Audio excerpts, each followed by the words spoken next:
नमस्कार साथियों, आप सभी का स्वागत है। तो साथियों, आज आप लोगों के लिए बेहद ही बहुत ही पावरफुल और बहुत ही एनर्जेटिक फाइनेंशियल एजुकेशन से रिलेटेड बहुत ही अच्छी बुक लेकर आया हूं, जिसका नाम है साथियों आप गरीब क्यों हैं।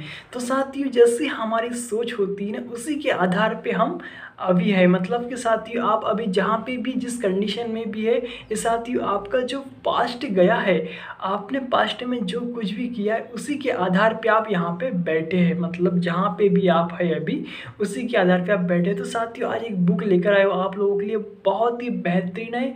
आप गरीब क्यों हैं साथियों, उसमें बहुत ही अच्छे से समझाया गया है जो फाइनेंशियल एजुकेशन होता है साथियों, क्या होता है, कैसे हमको सोचना है, कैसे हमारी जो मतलब माइंडसेट होता है साथियों कैसा होता है, उसके बारे में बहुत ही अच्छे से बताया गया है। क्योंकि साथियों, आप सभी लोगों ने देखा होगा, जैसे कि हम 11वीं 12वीं जो पढ़ते हैं, मतलब तो उसमें साथियों हमको कोई फाइनेंशियल एजुकेशन कुछ भी बताया नहीं जाता, बस जो एग्जाम में आता है उसका हमें रटा दिया जाता है। लेकिन साथियों, हमें क्या होता है कि पैसे की भी तो आवश्यकता होती है ना भैया, हमारे जो लाइफ है दिनचर्या को चलाने के लिए। तो हमें आगे क्या करना है, कैसे करना है, फाइनेंशियल एजुकेशन क्या होता है, ये सब की जानकारी तो दी ही नहीं जाती स्कूलों में साथियों। तो ये जो बुक्स है, क्योंकि साथियों मैं आपको इसमें एक ऐसी चीज़ें भी प्रोवाइड करूंगा जो आपको फ्री में, मतलब 800 प्लस ई बुक है जो आपको यहाँ पे फ्री मतलब मिल जाएगी। आपको मैं इसके डिस्क्रिप्शन में लिंक भी डाल दूंगा, वो भी आपको फ्री है। तो साथियों, मैं अभी बुक्स पढ़ रहा हूँ तो मुझे इतना नॉलेज मतलब समझ में आया कि अगर मैं यही नहीं बुकों को, अगर मैं जो 11वीं 12वीं में था, जब मैं मतलब पढ़ाई करता साथियों, अगर उसके साथ साथ में भी इन्हें पढ़ता तो शायद मैं आज और कहीं रहता। क्योंकि साथियों, इन जब बुकों को पढ़ रहा तो मुझसे कहाँ कहाँ गलती हुई, क्या हुआ, क्या कैसे मतलब अपना जो टाइम है किस टाइप से मैनेज करना था, और पैसे को क्या कैसे करना था, उन सब के बारे में बहुत ही अच्छे से बताया गया है। और साथियों, आपको और एक बुक के बारे में बता देना चाहूँ। देखिए, मैंने इसको अभी परचेस किया, मंगवाया था, द रियल रिच करके सागर सिन्हा सर की बुक है। ये भी बहुत अच्छा मतलब फाइनेंस के इसमें जानते हैं, और बहुत अच्छा इनका यूट्यूब चैनल है, वो भी इसके बारे में बताते हैं साथियों। तो इसको भी आप पढ़िएगा, बहुत बेहतरीन है। इसमें भी बताया गया है कि हम अगर जैसे कि किसी व्यक्ति की 20 से 30 हज़ार सैलरी है तो वो कैसे करोड़पति बन सकता है, मतलब अपने आप को कैसे सेटल कर सकता है ज़िंदगी में, बहुत अच्छे से बताया गया है। और क्या करना है और क्या नहीं करना है वो भी इस बुक में बहुत ही अच्छे से बताया गया है साथियों। ये तो मैं मतलब लिया है, आपको चाहे तो आप अमेजन पे इसका ले सकते हैं, कोई दिक्कत नहीं है ना।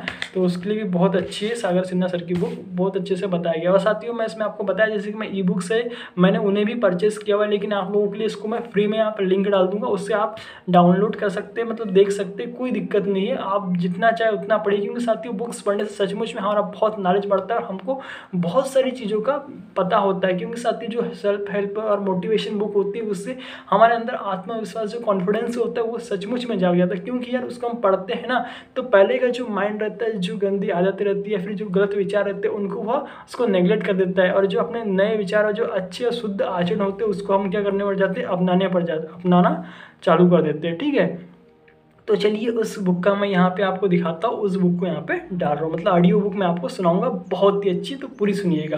तो साथियों, चलिए स्टार्ट करते हैं बुक को। ठीक है, आप गरीब क्यों हैं, विनोद श्री।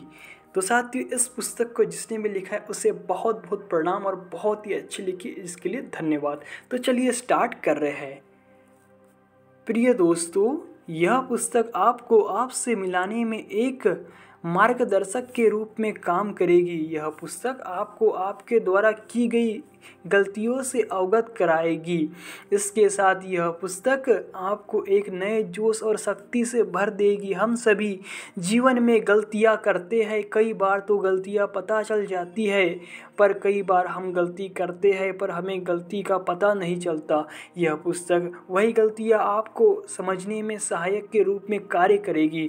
यदि समय पर गलती का पता चल जाए तो उसको सुधारा जा सकता है। हम पैसे के बारे में पैदा होने से मरने तक रोज सुनते हैं, पढ़ते हैं, समझते हैं, पर क्या हम सच में पैसे की समझ जगा पाए। इस पुस्तक के माध्यम से आज मैं आपके पैसे की समझ बढ़ाने और अज्ञानता का वो पर्दा उठाने की कोशिश करूंगा जो वर्षों से आपकी आंखों पर पड़ा है। मैं आपको अमीर बनाने वाले वो सारे रास्ते बताने वाला हूँ जो शायद आपको पता तो होंगे पर आप उन पर चल नहीं पाते। आपको जानकर हैरानी होगी कि आपको जीवन में पीछे रखने वाला कोई और नहीं, आप खुद हैं। आइए आप और मैं मिलकर इस समस्या को समझते हैं और इसे हमेशा के लिए आपके जीवन से निकाल फेंकते हैं। गरीबी के बीच। तो चलिए साथियों, बहुत ही स्पेशल और बहुत ही अच्छा आपका आज का दिन हो स्टार्ट कर रहे हैं इस पुस्तक के। ठीक है प्यारे मित्रों, हम सभी जानते हैं कि हम सभी जब पैदा होते हैं तब हम सभी कच्ची मिट्टी की तरह होते हैं। हमें जिस प्रकार से ढाला जाता है हम उसी प्रकार ढल जाते हैं। हम में से ही कोई कंजूस बनता है, कोई शर्मीला, कोई डरपोक, कोई बहादुर। सब कुछ हमारी परवरिश पर निर्भर करता है। हमारे आसपास के लोग या वातावरण ही हमारी सबकी हालात के जिम्मेदार है। जिस प्रकार किसी पौधे के स्वस्थ होने के लिए उसके आसपास का वातावरण और स्वस्थ बीज जिम्मेदार होते हैं, उसी प्रकार हमारे आसपास का वातावरण और हमारे दिमाग में बोए गए बीज हमारी वर्तमान स्थिति के जिम्मेदार है। जैसा कि हमने सुना है, जो बोएगा वही काटेगा। इस कहावत के अनुसार यदि हमारे मन में जो गरीबी के बीज बोए गए हैं, जीवन भर वही गरीबी की फसल काटनी पड़ेगी। यदि आप अपने जीवन में कुछ अलग करना चाहते हैं तो आप आज से ही आपको अपने दिमाग में बोए गए गरीबी के बीजों को हटाना पड़ेगा और उनकी जगह अमीरों के बीज बोने होंगे, तभी आप अमीरी की फसल काट पाओगे। चलिए हम गरीबी के बीजों को एक और कहानी द्वारा समझने की कोशिश करते हैं। आप में से अधिकतर लोगों ने शायद यह कहानी सुनी भी हो। एक व्यक्ति के पास एक हाथी का बच्चा था। वह उस हाथी के बच्चे को एक रस्सी के सहारे बांध दिया करता था। कुछ साल बाद धीरे धीरे करके वह हाथी बड़ा हो गया। अब हाथी ज़्यादा ताकतवर था, परंतु फिर भी वह कभी भी उस रस्सी को नहीं तोड़ पाया। ऐसा इसलिए हो गया क्योंकि बचपन से वह उस रस्सी को तोड़ने की कोशिश करता था, पर उसकी कोशिश नाकामयाब हो जाती थी क्योंकि उस वक्त वह उस रस्सी को तोड़ने की ताकत नहीं रखता था। उसके दिमाग में यह बात बैठ गई कि अब वह इस रस्सी को कभी नहीं तोड़ पाएगा। उसने ताकतवर होने के बावजूद अपनी ताकत का इस्तेमाल करना सही नहीं समझा। वह इस तरह की कोशिश सैकड़ों बार कर चुका था। उसके दिमाग में यह बात बैठ गई थी कि कोशिश बेकार होगी। इस कहानी में हमने यही बात समझी कि हमें बचपन से जो चीज़ें सिखाई जाती है वह हमारे दिमाग में घर कर जाती है और हम सारी ज़िंदगी वैसा ही कार्य करते रहते हैं जैसा हमें बचपन में सिखाया गया है। साथियों, ऐसा नहीं है कि हम भी उसी हाथी की तरह कि अपना जीवन वैसे ही गुजार दे जैसे कि हमें बचपन में सिखाया गया है। अपने दिमाग से गरीबी के बीजों को उखाड़ फेंकने में अब बहुत ही ताकत की ज़रूरत है। आपके दिमाग पर बहुत सारी बातों का असर है जो आपके बचपन से सुनी या सीखी है। अब आप हाथी की तरह बड़े हो चुके हैं। अब आपके पास वो शक्तियाँ हैं जिसका प्रयोग करके आप गरीबी के बीजों को अपने दिमाग से निकाल कर फेंक सकते हैं। आप याद कीजिए वे सारी बातें जो बचपन में आपको सिखाई जा रही है। पैसा कमाना बहुत मुश्किल होता है। पैसे पेड़ पर नहीं लगते हैं। हम बहुत अमीर नहीं है, हमारी कोई मिल नहीं चल रही है। हमको 2 वक्त की रोटी के लिए बहुत मेहनत करनी पड़ती है। हम तो गरीब है और गरीब ही रहेंगे। यही वह सब गरीब के बीज है जो आपके मन में बोए गए। आपको दिन रात डराया गया। आपके दिमाग में बार बार इन चीज़ों को रोपित किया गया। धीरे धीरे करके इन बीजों से जड़ पकड़ ली गई और आपके गरीबी का पौधा बनाकर उपहार के रूप में दिया, जो कि आज एक पेड़ बन चुका है। और दिन रात जो गरीबी आप भोग रहे हो इसी पेड़ के फल है। अब यह आपकी मर्जी है कि आप इस पेड़ को उखाड़ दें या इसके फलों का आनंद लेते रहे और अपने नसीब को कोसते रहे। चलिए आगे। जैसा कि भगवान बुद्ध कहते हैं कि जैसा हम सोचते हैं हम वैसा ही बन जाते हैं। मतलब कि सब कुछ हमारे दिमाग पर ही निर्भर करता है। हम जिस प्रकार सोचेंगे उस प्रकार की हमारी छवि बन जाएंगी। यदि हम अपने आप को कामयाब समझेंगे तो हम कामयाब बन जाएंगे। यदि कमज़ोर समझेंगे तो कमज़ोर बन जाएंगे। यदि गरीब समझेंगे तो गरीब और अमीर समझेंगे तो अमीर बन जाएंगे। सब कुछ हमारे दिमाग से ही निर्धारित होता है। बस समस्या इतनी है कि हमें बार बार एक ही चीज़ क्यों दोहरा दोहरा कर समझाई गई है। यदि हमें लगातार बचपन से अमीरी सिखाई जाती तो हम अमीर बनते, हमें लगातार गरीबी सिखाई गई तो हम गरीब बने। याद कीजिए, बचपन में हमसे एक सवाल पूछा जाता था कि बेटा बड़े होकर क्या बनोगे। तब हमारा जवाब कुछ इस प्रकार हुआ करता था, हम बड़े होकर डॉक्टर, इंजीनियर, वकील या फिर कोई अफसर बनेंगे। गौर करने वाली बात है, हम में से एक ने भी अमीर बनने की बात नहीं कही, न ही हमें कभी अमीर बनने की कोई क्लास दी गई। जहाँ जितने भी प्रोफेशन हमको बताए गए उन सब में हमको नौकर ही बनाने की साजिश रची गई। यदि हम डॉक्टर बनते हैं तो हमें कहीं नौकरी करनी पड़ेगी, यदि इंजीनियर बने तो इंजीनियरिंग में कहीं नौकरी करनी पड़ेगी, वकील बनते हैं तो वकालत की नौकरी करनी पड़ेगी, अफसर बनते हैं तो किसी ऑफिस में नौकरी करनी पड़ेगी। इन सभी कार्यों में नौकरी ही दिखाई गई, हमको एक भी कार्य ऐसा नहीं बताया गया जिससे हम अमीर बन सके। तो दोस्तों, हमारी गलती किस प्रकार हुई? हमें अब तक जो सिखाया गया वह नौकरी करना और नौकर बनना। हमारे दिमाग में बार बार नौकरी नाम का बीज बोया गया। नौकरी हमेशा नौकर लोग ही करते हैं, इसीलिए हमें नौकरी नाम की सुरक्षा दिखाई गई और हम लोगों ने नौकरी की तैयारी शुरू कर दी।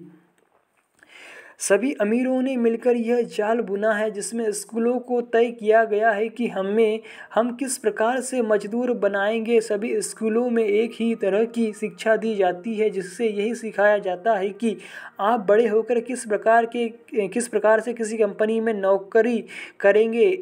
एक भी स्कूल ऐसा नहीं है जिसने कभी कोई क्लास ऐसी दी हो जिसके अंदर पैसा बनाना सिखाया गया हो।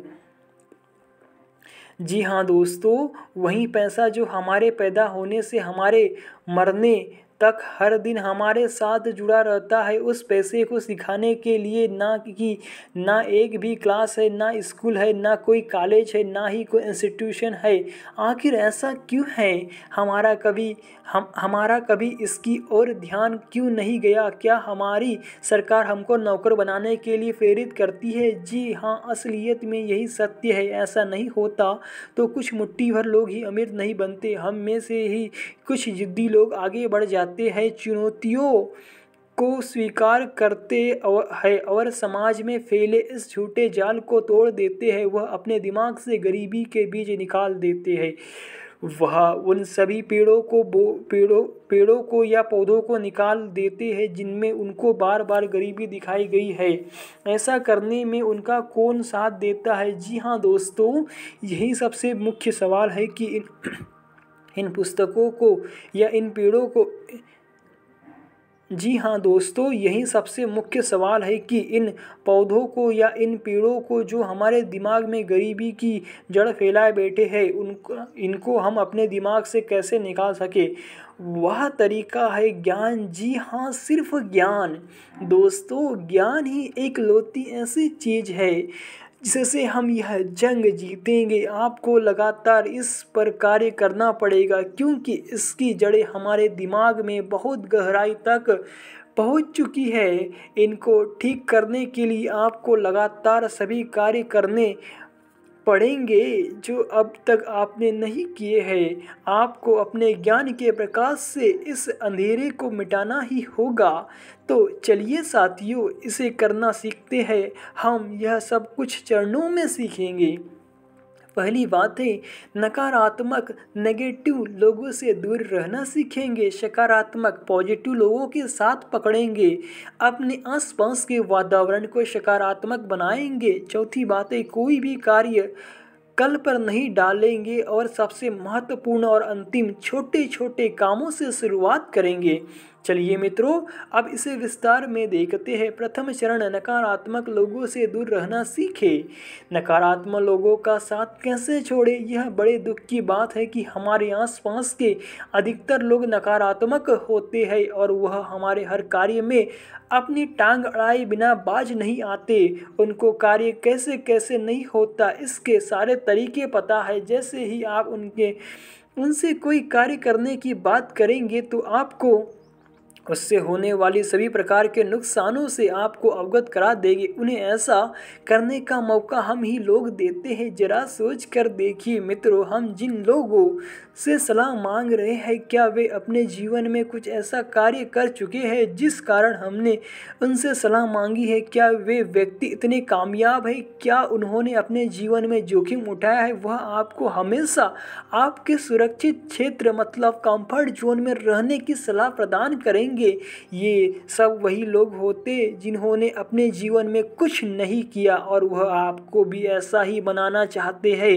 आप उनसे किसी भी कार्य के बारे में बात कीजिए, वह आपको बताएंगे कि यह काम कैसे कैसे नहीं हो सकता, उस काम को करने से आपको क्या क्या नुकसान होगा। मैं इससे आपको अपने जीवन की एक घटना के उदाहरण से समझाने की कोशिश करता हूँ। मैं भी आपकी तरह ही एक साधारण सी नौकरी करने वाला व्यक्ति था। सच में साथियों, मेरे मकान में रहने वाले एक किराएदार ने मुझे सलाह दी कि मैं एक छोटी सी मशीन लगा लूँ जिससे मुझे अतिरिक्त 5,000 महीना प्राप्त होने लगेंगे। मैंने अपने दोस्त से इस विषय पर बात की। मेरे दोस्तों की संख्या लगभग 8 रही होगी जिनसे मैंने सलाह मांगी। मेरे दोस्तों ने मुझे यह बताया कि यह काम कैसे कैसे मुझे नुकसान पहुंचाएगा। मैंने उन सभी की बातें सुनी। सबके द्वारा बताए गए सभी नुकसान वाली बातों को मैंने ध्यान में रखते हुए यह सोचा कि सचमुच वह जो कह रहे हैं वह सब सच हो जाएगा। मैंने मन में ही उसी प्रकार से गरीबी के बीज बोए गए थे जैसे कि आप लोगों के मन में है। मैं भी वैसा ही सोचने लगा जैसा एक आम व्यक्ति सोचता है। तभी मेरे मन में एक विचार आया और मैंने सारे आठों मित्रों की एक लिस्ट बनाई। लिस्ट में मैंने लिखा कि वे सभी लोग क्या क्या कार्य करते हैं। मैंने देखा कि इस लिस्ट के अनुसार वे सभी के सभी खुद ही गरीब थे। मेरी लिस्ट के अनुसार मैं उनके नामों के सामने गरीब और अमीर लिखने लगा। मैंने पाया कि उस लिस्ट में पहला गरीब, दूसरा गरीब, तीसरा गरीब, चौथा गरीब और आखिरी तक सभी गरीब ही थे। मित्रों, अब मैं समझ चुका था कि वे सभी गरीब मुझे अमीर बनने की सलाह कैसे दे सकते थे। जीवन में जिन्होंने अपने जीवन में कुछ नहीं किया वह लोग मुझे किस तरीके से अमीर बनने का तरीका बता सकते हैं। जो नकारात्मकता की वजह से खुद कभी कुछ नहीं कर पाए वह मुझे कोई कार्य करने में कैसे सलाह देंगे। इन्हीं शब्दों के साथ मैंने उन्हीं की बातों को नकार दिया और अपना निर्णय खुद लिया। मैंने वह काम चालू किया और उससे बहुत अच्छा मुनाफा भी कमाया। अगले 3 वर्षों में मैंने उस कार्य से लाखों रुपए कमाए। तो मित्रों, शायद आप समझ गए होगी कि मैंने नकारात्मकता को अपने पास से हटा दिया। मैंने इसके लिए एक लिस्ट बनाई। इसको समझा आप भी यह प्रक्रिया कर सकते हैं। बस आपको किसी भी प्रकार से नकारात्मक लोगों से, नकारात्मक वातावरण से दूर रहना है। दूसरा चरण, सकारात्मक लोगों का साथ पकड़ेंगे। तो चलिए आगे देखते हैं। इसमें सकारात्मक लोगों के साथ रहेंगे। ऐसा नहीं है कि आपके आसपास के सभी लोग नकारात्मक प्रवृत्ति के होंगे। ऐसे लोग भी हैं जो सकारात्मक सोच के होंगे। आपको बस उनको ढूंढना है जो लोग आपके साथ सकारात्मक बातें करें, जो आपको सकारात्मकता से भरे, जिससे बात कर कि आप ऊर्जा महसूस करें। आपको ढूंढना बहुत आसान है। वे सभी लोगों जो आपको कार्य में जोखिम लेने से रोक नहीं, आपको कार्य करने में सहयोग दे, आपको आगे बढ़ने में सहायता प्रदान करे, न कि रुकावट पैदा करे। वे सभी लोग आपके लिए सकारात्मक है और सकारात्मक विचार वाले व्यक्ति को ढूंढे और उनके संगत में जो भी कार्य करना चाहे वह करे। वे सभी सकारात्मक व्यक्ति आपको ऊर्जा से भर देंगे और आपको सही मार्गदर्शन भी देंगे। वह आपका यदि आपसे कभी कोई गलती हो भी जाती है तो वे लोग आपको कोसेंगे नहीं, वे लोग आपको नीचा नहीं दिखाएंगे, वे आपको फिर से खड़ा होने में मदद करेंगे। सकारात्मक लोग कभी भी नकारात्मकता की बातें नहीं करते। वे गलतियों से सीखने की बात करते हैं। वे रुकना पसंद नहीं करते। वे गिरना तो जानते हैं पर गिरकर उठने वाले ही लोग आगे चलकर कामयाब होते हैं। ऐसे लोगों के संपर्क में रहे, उनसे सीखे और कार्य करते रहे। अब से कसम खा लो दोस्तों, आज से ही आप सकारात्मक लोगों के साथ रहेंगे। आप उन सभी लोगों का साथ आज से ही त्याग देंगे जो आपको नकारात्मकता से भरने की कोशिश में लग रहे हैं। तीसरा चरण, अपने आसपास के वातावरण को सकारात्मक बनाएंगे। आपको ये प्रण लेना होगा कि आप अपने आसपास के माहौल को सकारात्मक बनाना शुरू कर देंगे।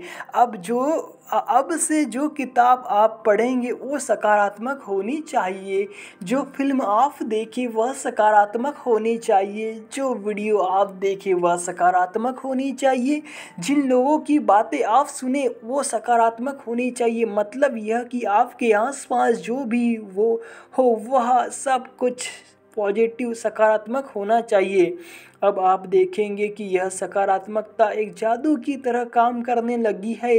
वो सारे कार्य जो लंबे समय से नहीं हो पा रहे थे वह कुछ ही समय में आपको होते हुए दिखने लगेंगे। लोग आपको देखकर हैरान होने लगेंगे। आपकी कामयाबी उनके लिए एक मिसाल बनने लगेगी। सकारात्मकता ही आपको बदल कर रख देगी। आप खुद एक नई ऊर्जा से भर जाएंगे। आपको यह सब कुछ एक सपने जैसे लगेगा, परंतु यह सचमुच एक हकीकत होगा। आप देखकर हैरान होंगे कि ऐसा कैसे हो सकता है। आप जो चाहेंगे वह आपको मिल जाएगा, जैसा चाहेंगे वैसा मिल जाएगा। बस आपको एक ही कार्य करना है, अपने आसपास के वातावरण को सकारात्मक बना देना है। चौथा चरण, कोई भी कार्य कल पर नहीं डालेंगे।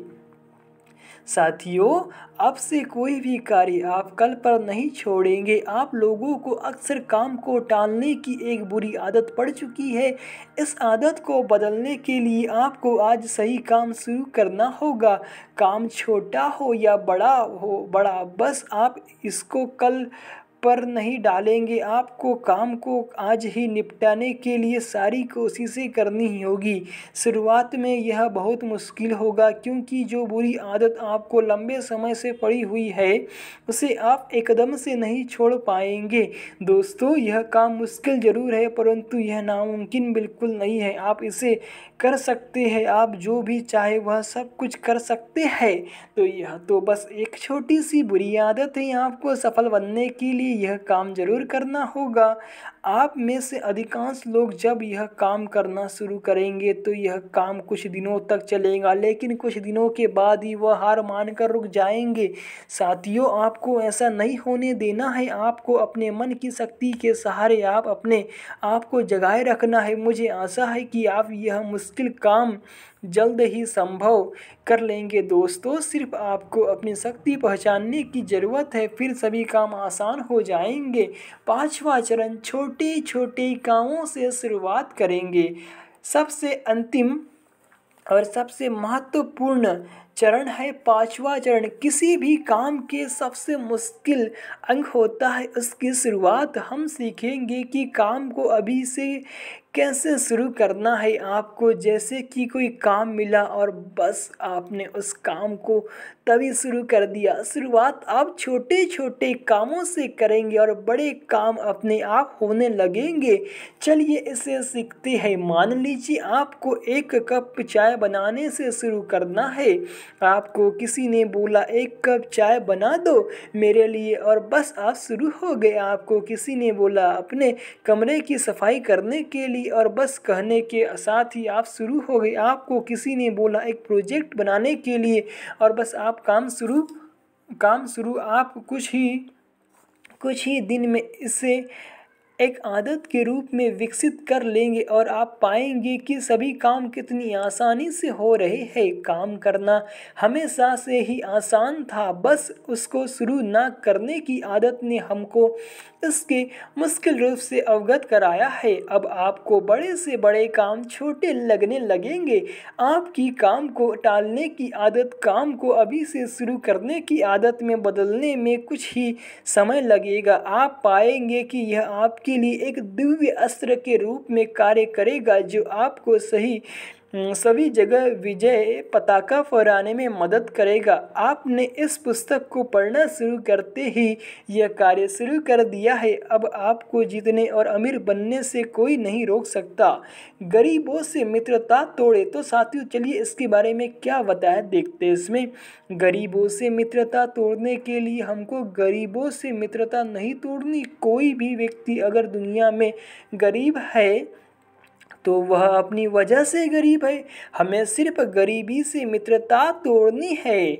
गरीबी क्या है? यह सिर्फ एक मानसिकता है, ऐसी मानसिकता कि जिसे आप सच मान बैठे हैं। चलिए आपको ध्यान से समझाते हैं। एक रिक्शा चलाने वाला मजदूर दिन भर जी तोड़ मेहनत करता है, शाम तक पैसे भी कमा लेता है। उसकी दिनचर्या इस प्रकार चलती रहती है, सुबह से शाम तक कमाना और शाम को जाकर वह पैसे खर्च कर देना। हम सभी यही जानते हैं कि जिस भी व्यक्ति की जितनी आय होती है वह उस प्रकार अपना व्यय भी तय कर लेता है। चलिए जिस प्रकार रिक्शा वाले की दिनचर्या देखिए, इस प्रकार एक नौकरी वाले व्यक्ति की भी दिनचर्या पर गौर करते हैं। एक नौकरी करने वाला व्यक्ति अपनी नौकरी की टाइमिंग जो सुबह से शाम तक होती है वह रोज काम पर जाता है। वह पूरा दिन मजदूरी करता है और शाम को घर लौट आता है। महीने के अंत में अपनी जीविका चलाने के लिए वह पैसे जो उसने पूरे महीने मेहनत करके कमाए थे ले आता है। अब इन्हीं पैसों से वह अपने एक महीने का सारा खर्च पूरा करेगा, जो अधिकांश लोगों का पूरा नहीं हो पाता। महीने का अंत आते आते वह खाली जेब होने लगता है। अब आप ही बताइए क्या फ़र्क है उस रिक्शा वाले मज़दूर में और एक नौकरी वाले मज़दूर व्यक्ति में। मजदूर रोज कार्य करके खाली जेब रहता है और नौकरी करने वाला व्यक्ति पूरे महीने कार्य करने के बाद भी खाली जेब रहता है। मेरे अनुसार यह दोनों ही गरीब है। गौर करने वाली बात यह है कि इन दोनों ने ही पैसे कमाए थे, इन दोनों ने ही मेहनत की और पैसे कमाने के बावजूद भी यह गरीब कैसे हुए। तो मित्रों यही जानने वाली बात है कि सिर्फ खर्च भर के पैसे कमाने वाले व्यक्ति ही गरीब कहलाते हैं। वे ये भूल जाते हैं कि अकस्मात किसी भी परेशानी के आने से उनका सारा बना हुआ जाल टूट जाएगा। गरीबी से समझौता करके उन लोगों ने यह गलती कर रखी है। वह अपने आप को सुरक्षित तो ज़रूर महसूस करते हैं पर सुरक्षित होते नहीं हैं और इसी को गरीबी कहते हैं। मुझे आशा है कि आप लोग गरीबी समझ गए होंगे। यदि नहीं तो मैं कुछ और उदाहरण देकर आपको समझाने की कोशिश करता हूँ। गरीब व्यक्ति किसी भी प्रकार का जोखिम लेने की कोशिश नहीं करते। वे किसी भी प्रकार के नए कार्य की शुरुआत नहीं करते और यदि करते भी हैं तो उसे जल्द बंद कर देते हैं। वे कान के कच्चे होते हैं और औरों की नकारात्मकता वाली सोच अपने ऊपर हावी कर लेते हैं। वे अपने जीवन भर हालात से और दुनिया से समझौता करते रहते हैं। वे अपनी गरीबी का दोष हमेशा किसी और को देते हैं। अपनी गरीबी की जिम्मेदारी वे खुद कभी नहीं लेते। वह सिर्फ सपने देखते हैं पर उनको पूरा करने के लिए कोई कार्य नहीं करते। गरीबी के कुछ लक्षण जो आप अपने आसपास के लोगों में बखूबी देख पाएंगे। हो सकता है इन लक्षणों से आप अवगत हो और यह लक्षण आप में भी पाए जा सकते हैं। ऐसा है तो इन लक्षणों की पहचान जल्दी करें और जल्द ही इससे छुटकारा पाने के लिए कार्य शुरू करें। यह लगभग उसी प्रकार है जैसे जब आप बीमार पड़ जाते हैं तो आपको एक मेडिकल चेकअप की ज़रूरत पड़ती है। जबकि आप मेडिकल जांच हो जाती है तो उसकी रिपोर्ट के अनुसार आपको दवाई दी जाती है। तो जैसे ही आपकी गरीबी के लक्षण आपको पता चलते हैं आपको इसके इलाज के रूप में कार्य शुरू कर देने होंगे। मैं आशा करता हूँ कि आपको मेरी बात समझ आ रही होगी। गरीबी एक बीमारी के रूप में आपके साथ चिपक गई है। मैं जानता हूँ कि यह आपको बुरा भी लग सकता है दोस्तों, बुरा मानने की बात नहीं है। मैं आपको ठीक करने में आपका साथ देने के लिए राजी हूँ। यदि मैं सिर्फ आपको बुरा कर रहा हूँ तो इसे में किसी गलती है, आप में कुछ कमी है। उसी को ठीक करने की वजह से ही मुझे यह पुस्तक लिखनी पड़ी है।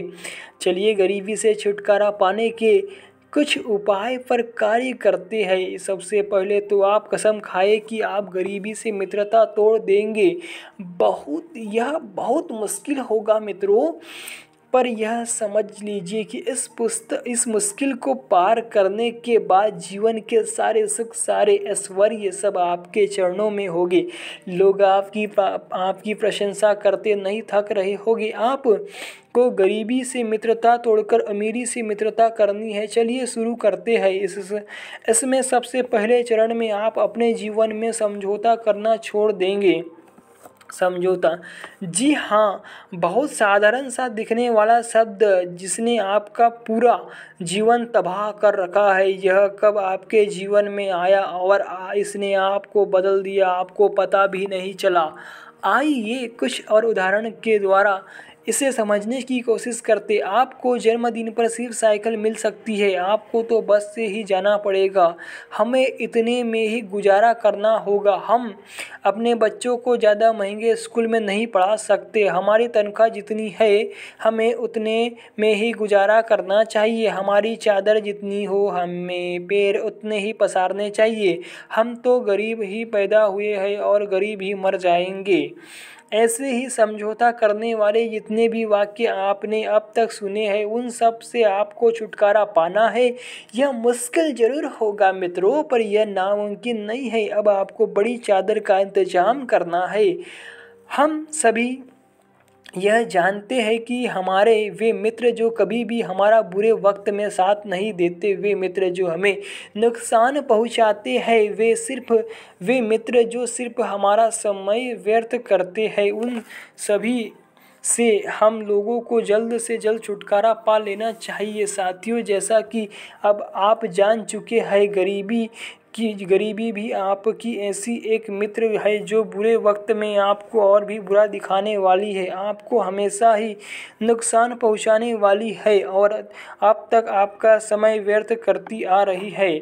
साथियों, जैसा कि आपने कई जगह पढ़ा या सुना होगा, गलती करना कभी भी इतना बुरा नहीं होता जितना उस गलती को ना सुधारने की कोशिश करना होता है। हम सभी से जीवन में बहुत बार गलतियां होती है। हम उन गलतियों से सीखते हैं और जीवन में आगे बढ़ जाते हैं। कई बार हम जीवन में बार बार वही गलतियां करते हैं जो हमें बार बार नुकसान पहुंचाती है। हम खुद की ताकत को ना पहचान कर दुनिया द्वारा सिखाए गए वह सारे कार्यक्रम करते हैं जिससे हमें सिर्फ और सिर्फ नुकसान हो रहा होता है। जीवन के समय पर हमको मौके भी मिलते हैं, परंतु दुनिया के डर से हम वो मौके भी खो देते हैं। हम अपने आप को हमेशा सुरक्षित क्षेत्र में रखने की कोशिश करते हैं जो कि असल में कभी हो ही नहीं सकता। मित्रों, क्या आप लोग नौकरी कर के सुरक्षित है? क्या नौकरी करते हुए आपके साथ कोई समस्या नहीं हो सकती? हम सब यह जानते हैं इस सुरक्षा क्षेत्र जैसी कोई जगह नहीं होती, फिर भी जीवन भर हम यही मानकर अपने जीवन का सत्यानाश करते रहते हैं कि हम सुरक्षित क्षेत्र में हैं। तो चलिए साथियों, इसमें बताया गया है, चलिए इसको एक कहानी समझते हैं। एक गांव में एक किसान रहा करता था। वह अपने परिवार के साथ अपने खेत में एक छोटी सी झोपड़ी बनाकर रहा करता था। उसके पास एक दिन एक गुरु और शिष्य रात बिताने के लिए जगह मांगने आए। जैसे ही शिष्य ने किसान से जगह मांगी, किसान ने उत्तर दिया कि मैं बहुत गरीब आदमी हूँ, मेरे पास सिर्फ एक भैंस है जो इतना दूध देती है कि जिससे हम लोग 2 वक्त का खाना ही खा पाते हैं। आप और गुरुजी हमारे झोपड़ी में आज रात रुके तो यह हमारा सौभाग्य होगा, परंतु आपको खिलाने के लिए मेरे पास ज़्यादा भोजन नहीं है। जो कुछ भी रूखा सूखा है आपको खाकर ही हमें आशीर्वाद दे। शिष्य ने गुरुजी को सब बताया। गुरुजी ने किसान के घर रुकने का निर्णय लिया। सभी ने रात का भोजन किया और सो गए। रात को जब सभी गहरी नींद में थे तब गुरुजी ने अपने शिष्य को जगाया और कहा, चलो अब यहाँ से चलने का समय हो गया है। शिष्य ने गुरु की आज्ञा का पालन करते हुए वहाँ से चलने का निर्णय किया। झोपड़ी के बाहर एक भैंस बंधी हुई थी। गुरुजी ने शिष्य को आदेश दिया कि यह भैंस अपने साथ ले चलो। कुछ ही दूर जाकर गुरु ने शिष्य ने उस भैंस को एक कुएं में धकेलने का आदेश दिया। शिष्य ने उस भैंस को एक कुएं में धकेल दिया और भैंस की मृत्यु हो गई। शिष्य गुरु के इस निर्णय से बहुत हैरान था, परंतु गुरु थे, वह शंका में होते हुए भी उसने कोई प्रश्न नहीं कर सका। उसने सोचा कि गुरुजी अगर कुछ कर रहे हैं तो जरूर इसके पीछे कोई ना कोई राज जरूर होगा।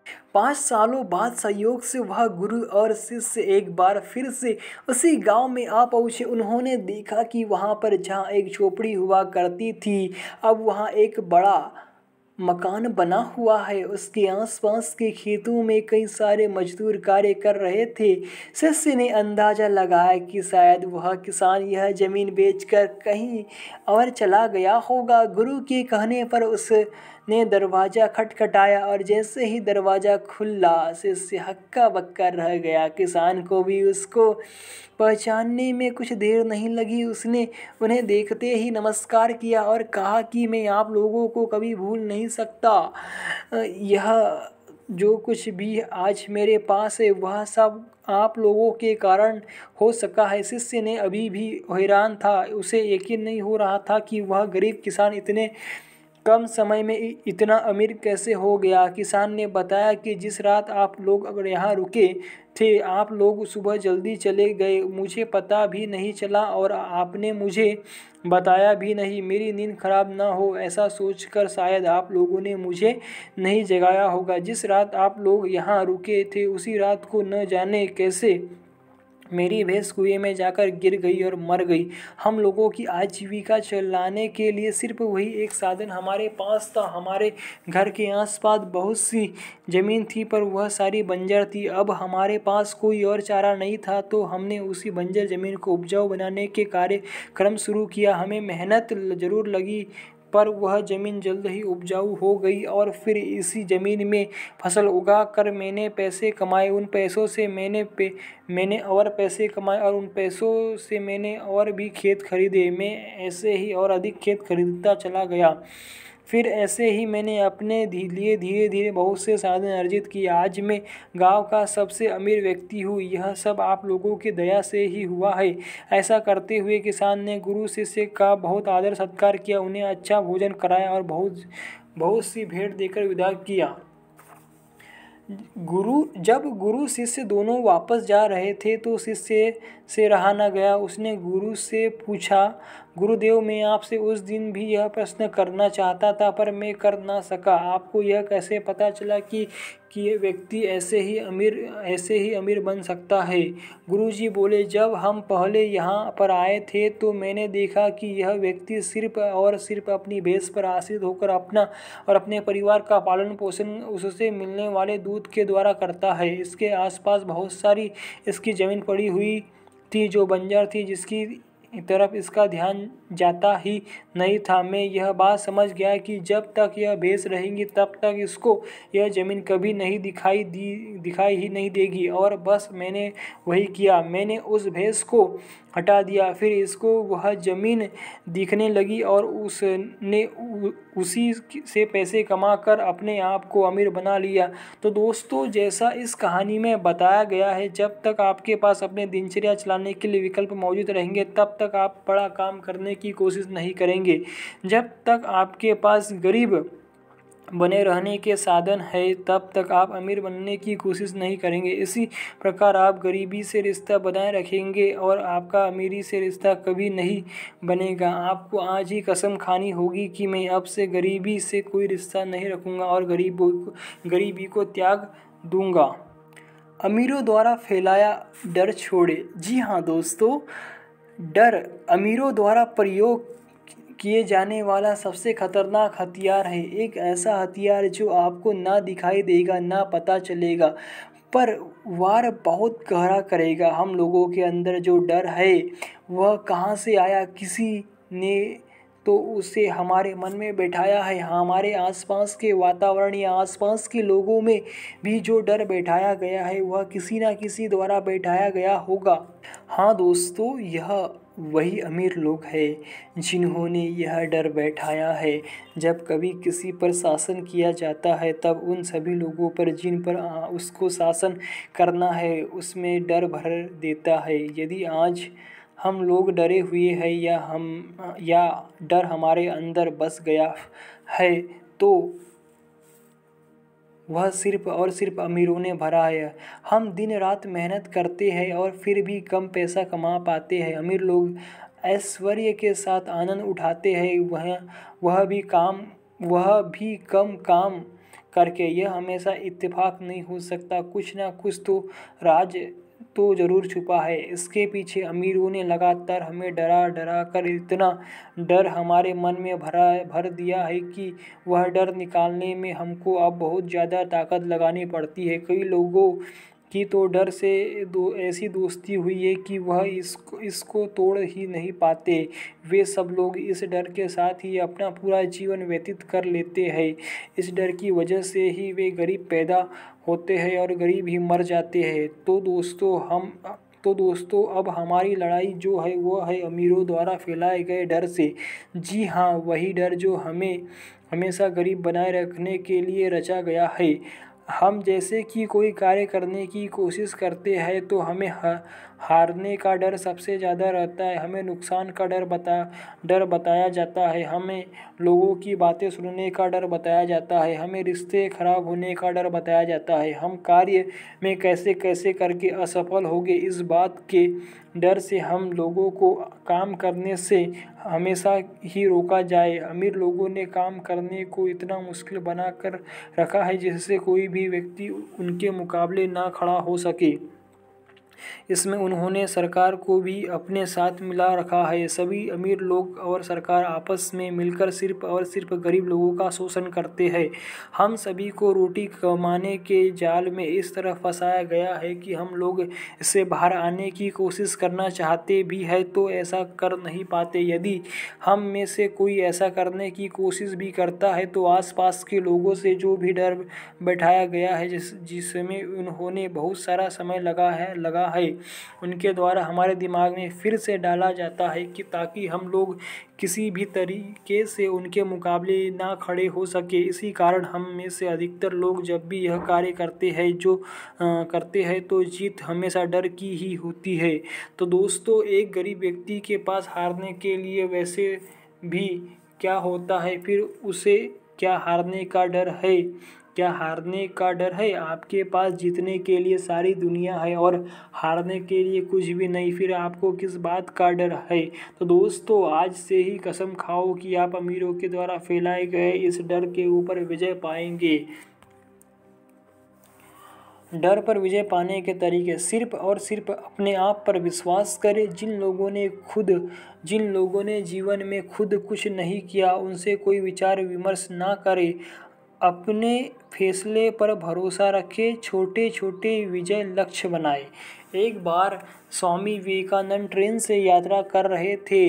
तभी ट्रेन में यात्रा कर रहे एक अन्य यात्री को उनका यह रूप बहुत अजीब लगा और वे स्वामी जी को कुछ अपशब्द कहने लगा। वह आदमी बोला, तुम सन्यासी बनकर घूमते रहते हो, कुछ कमाते क्यों नहीं? तुम लोग बहुत आलसी हो। लेकिन स्वामी जी दयावान थे, उन्होंने उसकी तरफ बिल्कुल भी ध्यान नहीं दिया और हमेशा की तरह चेहरे पर तेज लिए मुस्कुराते रहे। स्वामी जी को बहुत भूख लगी हुई थी क्योंकि उन्होंने सुबह से कुछ खाया पिया नहीं था। एक तरफ स्वामी जी भूख से व्याकुल थे, वहीं वह दूसरा यात्री उनको अपशब्द और बुरा भला कह रहा था। स्टेशन आ गया और प्लेटफार्म पर स्वामी जी और वह यात्री दोनों उतर गए। उस यात्री ने अपने बैग से अपना खाना निकाला और खाने लगा और स्वामी जी से बोला, अगर कुछ कमाते तो तुम भी खा रहे होते। स्वामी जी बिना कुछ बोले चुपचाप थके हारे एक पेड़ के नीचे बैठ गए। मैं अपने ईश्वर पर विश्वास करता हूँ, जो वह चाहेंगे वही होगा। अचानक कहीं से एक आदमी खाना लिए हुए स्वामी जी के पास आ गया और बोला, क्या आप ही स्वामी विवेकानंद है? इतना कहकर वह स्वामी जी के कदमों में गिर पड़ा और बोला कि मैंने एक सपना देखा था जिसमें खुद भगवान ने मुझे कहा कि स्टेशन पर मेरा परम भक्त विवेकानंद भूखा है, तुम जल्दी जाओ और उसे भोजन देकर आओ। भगवान को देखा नहीं है, लेकिन आज तो चमत्कार मैंने देखा।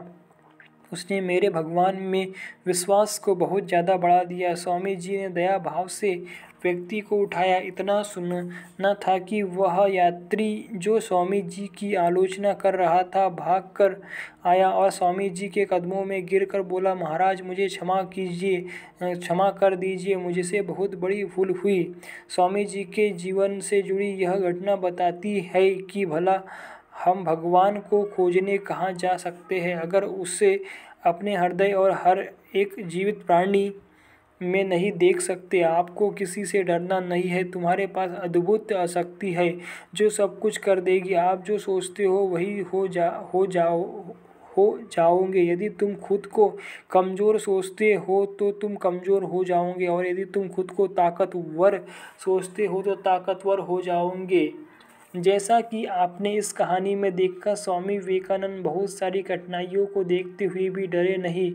अभी आपने इस कहानी में देखा कि सिर्फ एक व्यक्ति ही उनमें डर भरने की कोशिश कर रहा था, परंतु स्वामी विवेकानंद बिल्कुल नहीं डरे। आपके इर्द गिर्द जीवन में कई बार ऐसी स्थितियाँ और परिस्थितियाँ आएंगी जिसमें आपके करीबी जन आपके ऊपर डर बनाने का प्रयास करेंगे, पर आपको अपने डर पर विजय पानी है। उन सभी परिस्थितियों पर विजय पानी है जो आपको डराने की भरपूर कोशिश करेंगी। दोस्तों, हालात बहुत बहुत बुरे हो सकते हैं, पर आपकी ताकत से हमेशा ही छोटे होगे। बस आपको अपनी ताकत पहचाननी है और डर के ऊपर विजय पानी है। जीतने के लिए सिर्फ एक ही चीज़ की ज़रूरत होती है, और वो होती है जीतने की चाहत। यदि आपके एक बार वो चाहत जगा ली तो ये चाहत इतनी बड़ी होती है कि कोई भी डर उसके सामने टिक नहीं सकता। मैं आशा करता हूँ कि आप इस कहानी के माध्यम से यह बात समझ गए होंगे कि सिर्फ डर को जीतने भर से सारी दुनिया आप जीत सकते हैं। आप कुछ भी पा सकते हैं, कुछ भी बन सकते हैं। आप अपने जीवन में रचयिता खुद है। तो दोस्तों, डर पर विजय पाओ और सब कुछ कर जाओ। बेकार के कामों को बोझ न ढोए। हम अपने दैनिक जीवन में बहुत सारे बेकार के कामों का बोझ लेकर घूमते हैं। हम ऐसे बहुत सारे कार्य करते हैं जिनका हमारे दैनिक जीवन में कोई खास महत्व नहीं है, फिर भी हमें ये बेकार के कार्य इतनी ज़रूरी लगते हैं जैसे उनके बिना हमारा जीवन ही समाप्त हो जाए। हम ऐसे कामों को अधिक महत्व देते हैं जिनका हमारे जीवन में कोई सरोकार नहीं है। हम अपने समय को व्यर्थ करते कि एक अद्भुत कला सीख जाते हैं, और इसी कला की वजह से हम लोग निरंतर गरीबी का जीवन व्यतीत करने के लिए मजबूर हो जाते हैं। न जाने ऐसे कितने ही बेकार के काम हमारे जीवन में हमारे साथ जुड़ गए हैं जिनके होने न होने से हमारे जीवन में कोई बदलाव नहीं आने वाला है, फिर भी हम निरंतर यह काम करते रहते हैं और अपना बहुमूल्य समय खराब करते रहते हैं। हम कभी यह बात नहीं समझ पाते कि जीवन में कुछ भी खरीदा जा सकता है सिवाय समय के। यह समय इतना बहुमूल्य है कि हम इसे कुछ भी देकर वापस नहीं ला सकते। चलिए देखते हैं ऐसे कुछ बेकार के काम जो हम अपने ज़िंदगी में करते हैं। फेसबुक और यूट्यूब पर बिना मतलब समय व्यतीत करना, मनोरंजन के लिए लगातार गाने अथवा फिल्में देखना, दोस्तों के साथ बैठकर घंटों बेमतलब के मुद्दों पर बातें करना, घंटों तक व्हाट्सएप पर चैटिंग करना, बिना मतलब यहाँ वहाँ घूमना, ऐसे ही ना जाने कितने बेकार के कार्य हैं जो हर रोज़ समय बर्बाद करने के लिए करते हैं। करते रहते हैं। अधिकांश लोगों के मुंह से मैंने सुना है कि हम ऐसा सिर्फ टाइम पास करने के लिए क्या करते हैं। टाइम पास करने के लिए क्या करते हैं। उन मूर्ख लोगों को यही समझ नहीं आता कि वह समय बिता नहीं रहे, समय को व्यर्थ कर रहे हैं। हम कैसे पहचानें कि कौन से कार्य हमारे ज़रूरी है और कौन से व्यर्थ के। इसको करने के लिए हम एक तरकीब का प्रयोग कर सकते हैं। हमें जो कार्य करने हैं उनकी एक सूची बनाएं और उनको आवश्यक और अति आवश्यक के रूप में बांट लें। एक चीज़ पर और गौर करें कि इन कार्यों को करने से आपके जीवन पर क्या असर होगा। यह बात ज़रूर ध्यान में रखें। कार्य कोई भी हो सकता है, छोटा बड़ा, घरेलू या बाहर का। जो कार्य अपने जीवन में बदलाव लाने के लिए ज़रूरी है उन सभी कार्यों को करना आपके लिए हमेशा फ़ायदेमंद होगा। और वह सभी कार्य जिनको करने से आपके जीवन पर कोई फर्क नहीं पड़ता, वह सभी बेकार के कार्य आपको छोड़ने होंगे।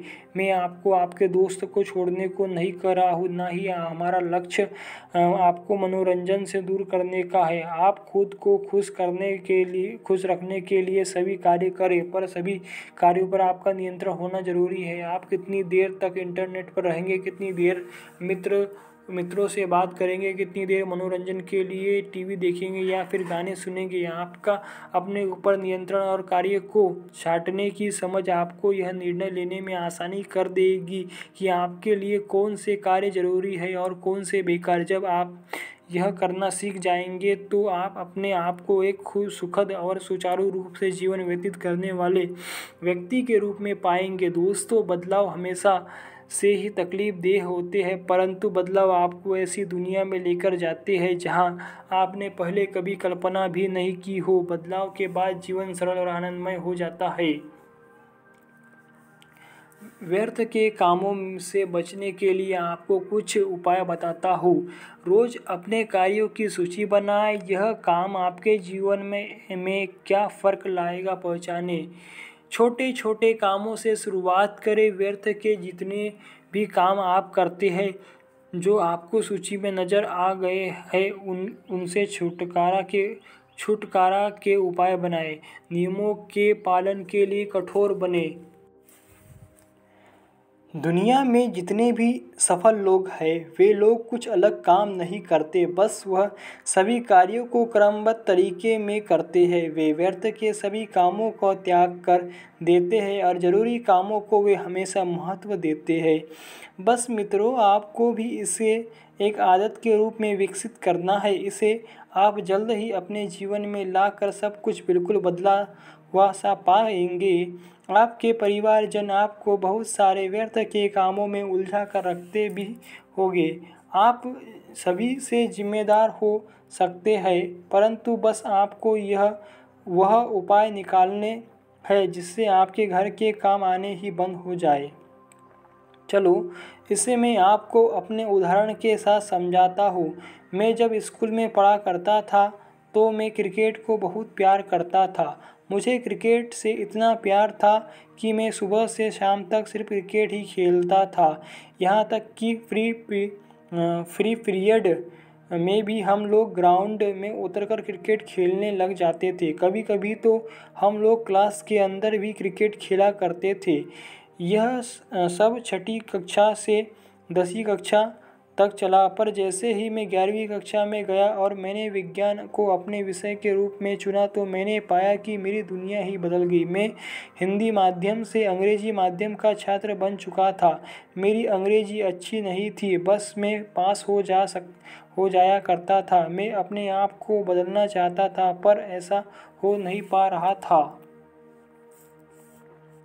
मैं बहुत कोशिश कर रहा था पर अंग्रेजी मेरे लिए एक बड़ा अवरोध बनकर मेरे सामने खड़ी थी। मुझे खेल से बहुत प्यार था, मुझे अपने मित्रों से भी बहुत प्यार था, परंतु अपने जीवन में बदलाव लाने के लिए मैंने कुछ नियम बनाए। उन नियमों में से मेरा क्रिकेट छूट गया, मेरे मित्र छूट गए और मैंने पाया कि मैं अंग्रेजी पर विजय पाने लगा। अब मुझे अंग्रेजी लिखने पढ़ने में कोई समस्या नहीं आ रही थी। मेरा जो समय क्रिकेट खेलने में और मित्रों से गप्पे लड़ाने में व्यर्थ हुआ करता था, अब समय व्यर्थ नहीं होता था, जिसके फलस्वरूप मैं अंग्रेजी भाषा का ज्ञानी होने लगा। मेरे लिए चीज़ें सरल होने लगी। वही सब चीज़ें जो अब से कुछ समय पहले मेरे लिए बहुत ही कठिन हुआ करती थी, वो अब मेरे लिए आसान हो गई थी। मुझे पढ़ने में मज़ा आने लगा। तो दोस्तों, आपने देखा जैसे मैंने अपने जीवन में वो सभी व्यर्थ के काम हटा दिए जो मैंने पहले किया करता था। आपको आपके जीवन में सबसे ज़्यादा आप ही लोग जानते हैं, और आपको आपसे बेहतर दुनिया में कोई नहीं जान सकता। आपको खुद से पूछना है कि आप अपना समय कहाँ व्यर्थ करते हैं। हर एक व्यक्ति की दिनचर्या अलग अलग होती है, इसीलिए कोई भी ऐसा तरीका नहीं हो सकता जो सभी पर फिट बैठे। इसमें सारी बागडोर हमारे हाथ में होती है। आपको अपनी दिनचर्या के अनुसार अपने कामों की सूची बनानी होगी, उनमें से व्यर्थ के कामों को हटाना होगा। चुनाव आप ही करेंगे और जीत भी आपकी ही होगी। सच से छुपने की कला छोड़े।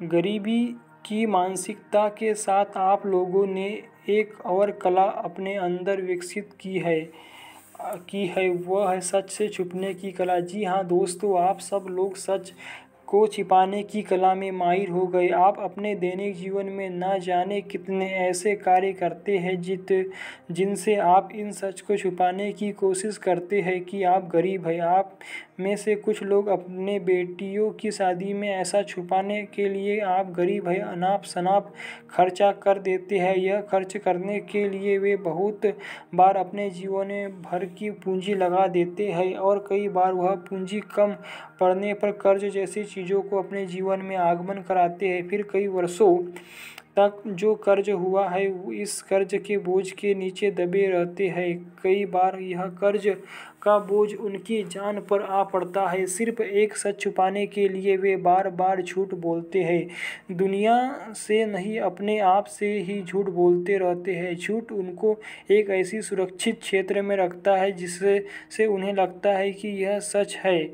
वे सच को जानकर भी इससे अनजान बने रहने का जीवन भर नाटक करते हैं। आप में से ही कितने लोग अपने दैनिक जीवन को सुखद बनाने के लिए टीवी, फ्रिज, कार, घर इत्यादि आसान किस्तों पर खरीद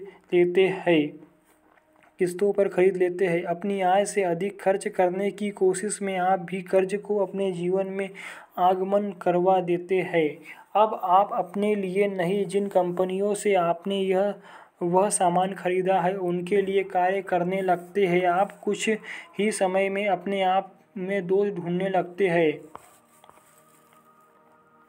जिस प्रकार एक मछली को फंसाने के लिए मछुआरा जाल फैलता है, कुछ उसी प्रकार कंपनियां आपको आपके जीवन को सुखद बनाने के लिए आसान किस्तों का प्रलोभन देकर अपनी कंपनी के फायदे के लिए आपको अपने जाल में फंसा लेती है। मछली को भी जाल में आने के बाद जब यह एहसास होता है कि अब वह बुरी तरीके से फंस गई है, अब वह इससे बाहर नहीं निकल सकती, तब उसे अपनी गलती का एहसास होता है।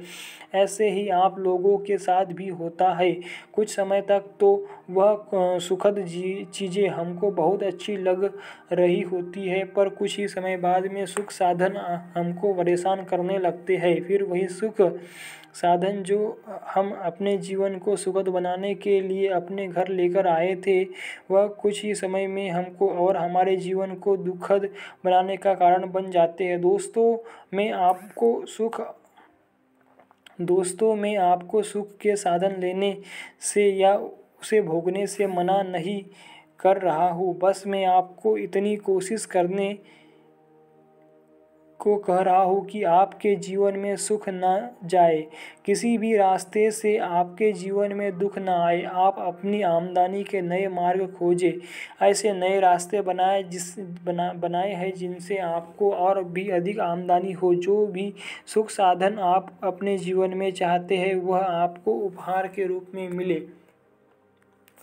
चलिए फिर से इसको एक बार समझने की कोशिश करते हैं। यदि आपकी आय 100 है और आप 110 खर्च करते हैं तो आप हर महीने 10 अधिक खर्च के बोझ के अनुसार एक साल में 120 कर्ज में होंगे। यह संख्याएं छोटी होने से शायद आपको इसका बोझ कम लगेगा, पर चलिए जरा इसमें 2 जीरो और लगा कर देखते हैं। जब आपकी आमदनी 10,000 हो गई और खर्च 11,000 हो गया, साल के अंत में आपके ऊपर 12,000 अतिरिक्त कर्ज का बोझ होगा। यही वह सच है दोस्तों जिससे हम छुपने की कोशिश कर रहे हैं। आपसे अधिकतर लोग किसी न किसी तरह किसी न किसी कंपनी के कर्ज के नीचे डूबे हुए हैं। आप अपनी आय से अधिक खर्च करने की आदत उन कंपनियों द्वारा बनाए जाने का शिकार हुए हैं। अब आप अपने सुख के लिए नहीं, उन कंपनियों के सुख के लिए कार्य करते हैं। यह सब जानते हुए भी आप इस सच से छुपते हैं और यही सच से छुपने की कला अब आपको छोड़नी होगी। जल्द से जल्द कर्ज मुक्ति के लिए नया कर्ज ना लेकर कर्ज खत्म करने की तरफ कार्य करने होंगे। आय के अतिरिक्त साधन बनाने होंगे। कुछ जोखिम भी उठाने पड़ सकते हैं, परंतु यह कर्म कर्ज मुक्ति के नए साधन बनाएंगे और आप जीवन भर अपने कार्य से कम खर्च करने की एक आदत को अपने जीवन में आगमन कराएंगे, जिससे आपका जीवन सरल और सुखद बन जाएगा। मैं आशा करता हूँ कि आज से आप सच से छुपने की कला से छुट्टी पाएंगे। जिस प्रकार कबूतर बिल्ली को देखकर अपनी आंखें बंद कर लेता है और यह समझता है कि वहाँ पर बिल्ली नहीं है, लगभग उसी प्रकार हम लोग भी सच से छुपने की कला को विकसित करके यही समझते हैं कि अब यही सच है। हम लोग अपनी कमजोरी को छुपाने का कार्य करते हैं। अपनी कमजोरी को छुपाने के लिए हम बड़ों का सहारा लेते हैं।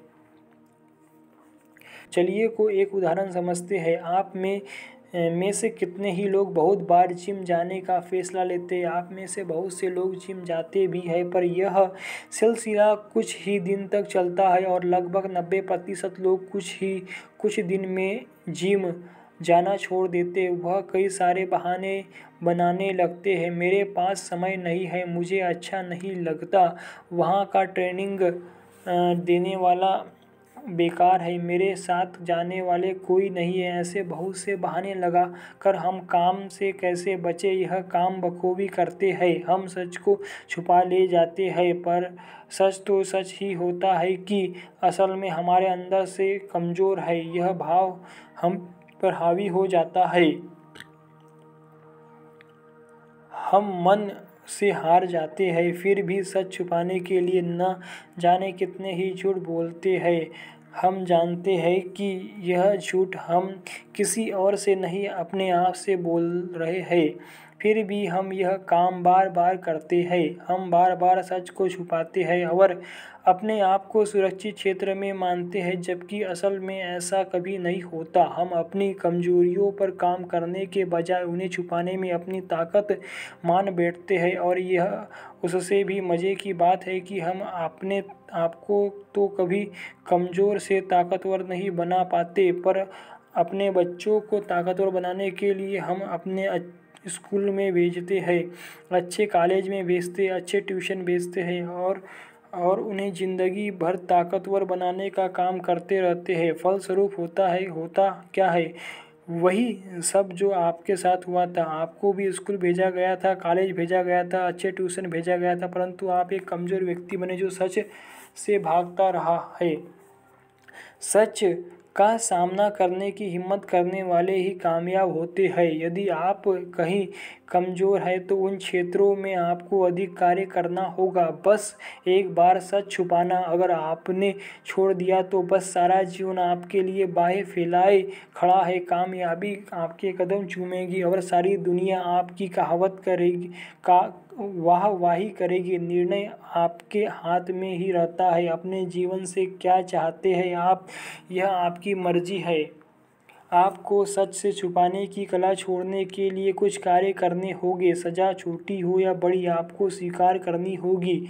आपको छोटे छोटे झूठ जो आप अपने आप से बोलते हैं छोड़ने होंगे। खुद से झूठ बोलने पर आपको अपने लिए सजा रखनी होगी। अपने आप को खुद से सच बोलने के लिए प्रेरित करना होगा। डर के राक्षस का खौफ हटाए।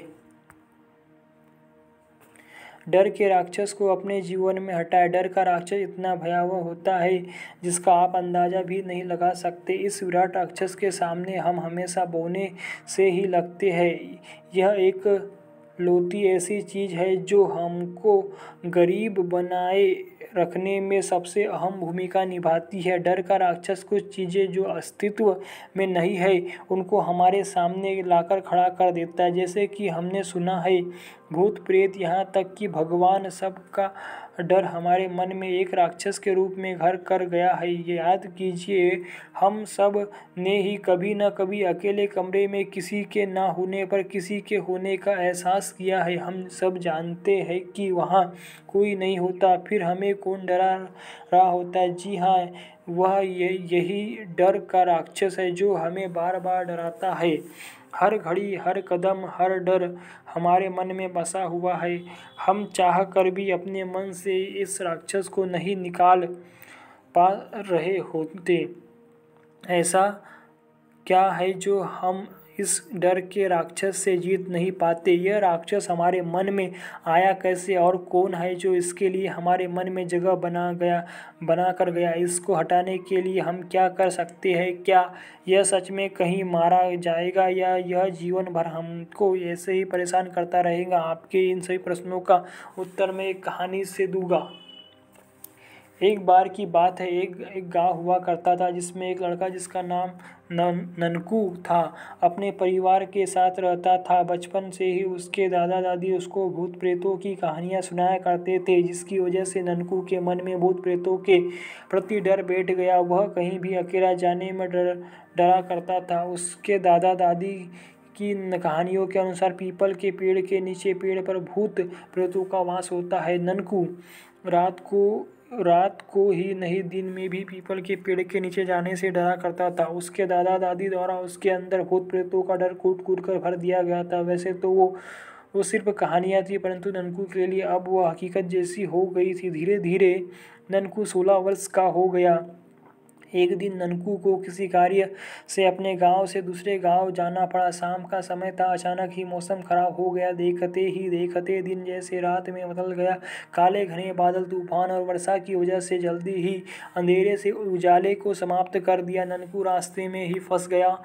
घनघोर वर्षा और तूफान की वजह से ननकू को जहाँ सहारा मिला वह एक पीपल का पेड़ ही था। उस भयानक रात में ननकू के पास उस पीपल के पेड़ के अलावा कोई सहारा नहीं था। वह उसी पेड़ के तने के ओट में बैठा हुआ था।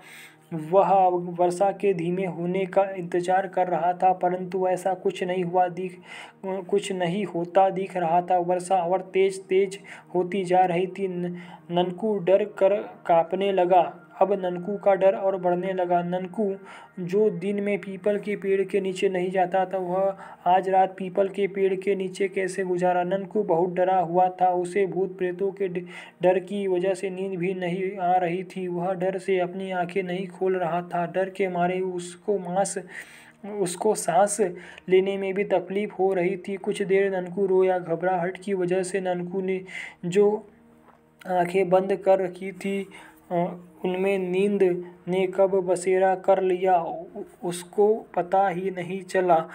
उस पूरी रात वर्षा होती रही। ननकू को सारी रात उस पेड़ के नीचे ही गुजारनी पड़ी। जी हाँ, वही पीपल का पेड़ जिस पर भूत प्रेतों का निवास होता है, ऐसा उसने सुना था। जब सुबह हुई तो उसकी आंखें खुली। अब ननकू एक नए जोश और जज्बे के साथ उठा। रात भर पेड़ के नीचे रहकर भी उसे कोई भूत या प्रेत कोई नुकसान नहीं पहुंचा सका था। ननकू समझ चुका था कि भूत और प्रेत जैसी कोई चीज़ नहीं होती। उसके मन का डर अब छू हो चुका था।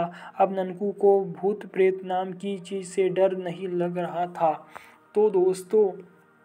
तो देखा दोस्तों, जैसे तो देखा दोस्तों, जैसे ननकू के मन से डर के राक्षस को हटा दिया गया। ऐसा करने के लिए नियति ने उसके लिए घनघोर वर्षा और ऐसी परिस्थितियां बना दी जिसके कारण वह जिससे डर रहा था उसको उसी के साथ समय बिताना पड़ा। जी हाँ दोस्तों, आपको भी जिन चीज़ों से डर लगता हो, आपको उसके अगर यदि डर हटाना है तो आपको उसके साथ ज़्यादा समय बिताना होगा। जितना ज़्यादा समय आप अपने डरावने वाली चीज़ों के साथ बिताएंगे, आपको डर उतना ही कम होता जाएगा। यकीनन नहीं होता तो आप एक बार ऐसा करके देखिए। जैसा कि मैंने किसी पुस्तक में पढ़ा था, जो चीज़ डराती हो आप उन सब की एक सूची बनाइए। जो भी चीज़ें सबसे डरावनी हो उनको सबसे ऊपर रखिए, फिर बाकी सभी मुश्किलें आपको छोटी लगने लगेगी। सबसे पहले वही कार्य करें जो सबसे ज़्यादा आपको डरा रहा हो। यह करने में बहुत मुश्किल होगा, परंतु यदि आज एक बार आपने ऐसा कर दिया तो बाकी के सारे डरावने काम आपको छोटे लगने लगेंगे, क्योंकि सबसे डरावना काम तो आप कर चुके। सबसे डरावने काम पर विजय पाते ही बाकी डरावने काम आपके लिए डर वाले नहीं रहेंगे। आपको उनको करना बहुत आसान लगेगा और आपके मन का डर का राक्षस अपने आप वहाँ से जगह छोड़ देगा। जैसा कि मैंने शुरू में ही का पूछा था कि डर का यह राक्षस आपके मन में कैसा आया, हमने पहले भी इस विषय पर बात की है। जैसा कि पहले ही बताया गया है कि हमारे आसपास के लोगों ने, हमारे माता पिता ने, हमारे प्रियजनों ने और जो भी लोग हमारे आसपास है उन्होंने हमारे मन में इन राक्षसों के लिए जगह बनाई है। इस राक्षस का विकराल रूप करने में भी हमारे आसपास के लोगों ने बखूबी अपना काम किया है। हमें डर के राक्षस से बचाने के बजाय उन्होंने हमें डर के राक्षस से डरने की सलाह दी है। वे कभी नहीं चाहते कि हम इस राक्षस से जीत जाए, इस राक्षस को अपने मन से हटा दे। वे सब जानते हैं कि एक बार अगर हमारे मन से यह डर का राक्षस हट गया तो आपके जीवन में सभी खुशियाँ दस्तक दे देगी, और वे शायद ऐसा नहीं चाहते। बहानों के माया जाल से कैसे निकले?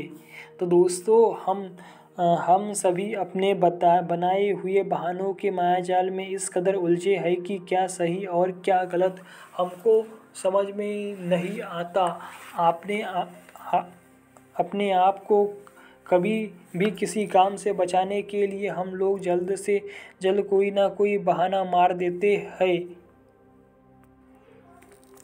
हमें बहानों की ऐसी आदत हुई है कि हम कोई काम जैसे ही हमको बताया जाए उससे पहले कोई ना कोई बहाना हमारे पास तैयार रहता है। हाँ, बहाने हमारी तरक्की में अवरोध के रूप में कार्य करते हैं। हमारी बहाना बनाने की आदत हमें जल्दी ही ऐसी मुसीबत की ओर ले जाती है जो हमें सपनों में भी नहीं सोचते। हर काम, हर बात पर बहाना। अब तो हमारे पास बहानों का भंडार है। याद कीजिए कि शुरुआत कैसे हुई। हम सभी को कभी ना कभी होमवर्क मिला करता था। जब भी हम लोग होमवर्क पूरा नहीं होता तो हमारे पास उससे बचने के लिए एक बहाना तैयार रहता था। हमें स्कूल नहीं जाना होता था तो हमारे पास पेट दर्द का बहाना होता था। हमारे प्रोजेक्ट पूरा नहीं कर पाए तो फिर एक और बहाना तैयार होता था। हम एग्ज़ाम में अच्छे नंबर क्यों नहीं लाए, फिर एक बहाना तैयार रहता था। हम खेल में अच्छे नहीं हो पाए तो फिर एक हमारा बहाना तैयार होता था। हम लोगों ने बहाने मार मार कर बहानों का एक इतना बड़ा भंडार तैयार किया है कि वह कभी ख़त्म ही नहीं होगा, चाहे जितने ही बहाने मारने पड़े। बस हम काम से बचने के लिए हमेशा कोई ना कोई बहाना मार ही देते हैं। अब तो हम इसमें इतने पारंगत हो गए हैं कि हमें पता ही नहीं चलता कि हमने काम से बचने के लिए कोई बहाना बना दिया है। चलिए इसे और समझते हैं। घर पर जैसे ही हमें कोई काम बताया जाता है हमारे पास उनको ना करने के कई बहाने होते। बीवी ने बोला बर्तन उठाकर दो, हमारे पास कमर दर्द, बदन दर्द या मैं टीवी देख रहा हूँ, ऐसा कोई ना कोई बहाना साथ में होता है। पति ने कहा पैर दबा दो, मैं थक गया हूँ। बीवी के पास मेरी कमर में दर्द है, आज मैंने बहुत काम किया, मेरे हाथों में खुद दर्द हो रहा है, कंधे बहुत थक रहे हैं, आदि ऐसे बहाने फिर हमारे पास उपलब्ध होते हैं। दोस्तों, क्या आप मायाजाल समझते हैं। जी हाँ, वह जाल जिसे आप ठीक से समझ ही नहीं पाते, वह जाल मायाजाल है, मायाजाल कहलाता है। हमने अपने आसपास जो बहानों का मायाजाल बनाया है वह भी बिल्कुल ऐसा ही होता है।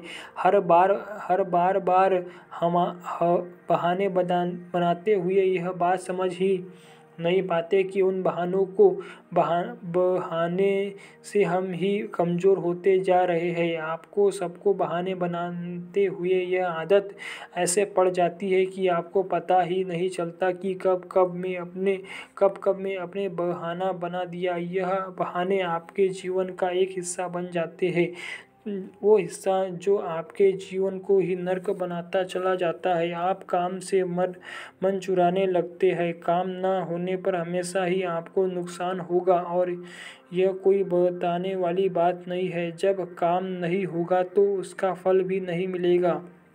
जब आप कोई काम ही नहीं करेंगे तो कामयाब होना या अमीर होना तो नामुमकिन बात हो गई। बस बहाने बनाने की कला को छोड़ने से हमारे लिए रास्ते खुल जाएंगे। यदि हम ऐसे ही बहाने बनाते रहे तो जीवन के सारे रास्ते आपके लिए बंद हो जाएंगे। दोस्तों, यह काम सरल है और मुश्किल भी। सरल इसलिए कि इसे कभी भी शुरू किया जा सकता है और मुश्किल इसलिए कि इसको लाखों कोशिश करने के बावजूद आपको अपने जीवन में निकालने में बहुत ज़्यादा मेहनत लगने वाली है। अक्सर काम आसानी होते हैं, बस उनको करने का दृढ़ निश्चय होना चाहिए। इस कार्य को भी आप एक लक्ष्य के रूप में लें और अपने जीवन में बदलाव लाने के लिए इसको अभी से ही शुरू कर दें। अब से कोई बहाना ना बनाएं और बस आपका जितना शुरू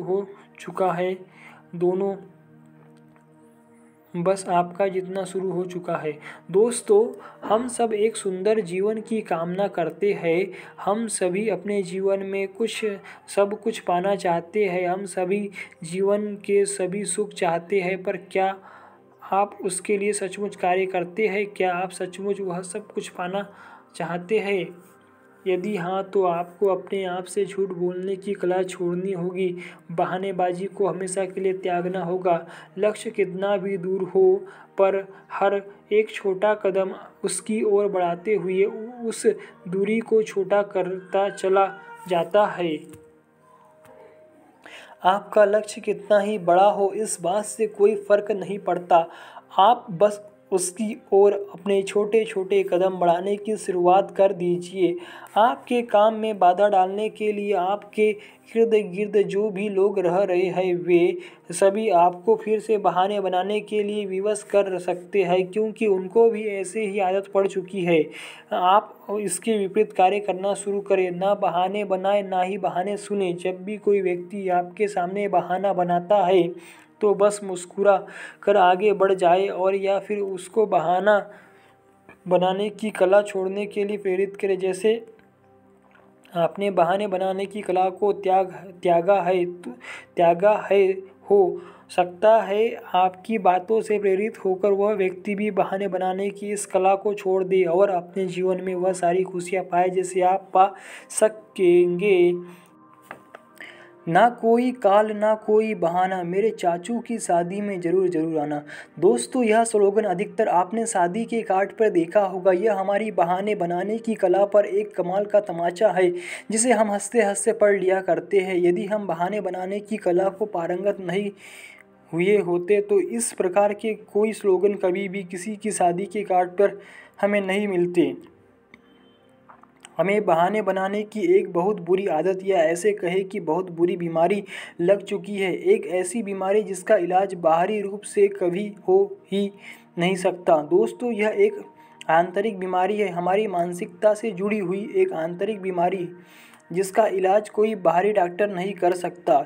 इसका इलाज हमें स्वयं ही करना पड़ता है। इसका निरंतर प्रयास करना पड़ता है। जैसे ही मौका मिलता है हम बहाने की तरफ जाए, हमें अपने आप को रोकना होता है। किसी काम की जिम्मेदारी लेना या किसी गलती की जिम्मेदारी लेना हमें बहाने बनाने से रोकता है। लोग बहाने सिर्फ अपनी कमी छुपाने के लिए ही बनाते हैं।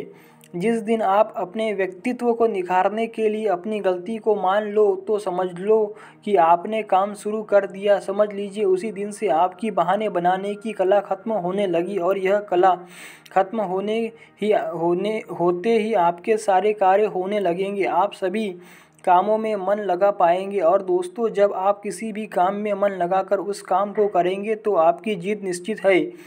अब यदि वह कार्य आपको तरक्की दिलाता है या कामयाबी दिलाता है तो जाहिर है कि वह आपको बहुत सारे पैसे भी दिलाएगा। आप दिन दोगुनी रात चौगुनी तरक्की करेंगे। एक बार आपने यह कला छोड़ दी तो यह शायद ही जीवन में दोबारा आपकी ओर कभी आएंगी।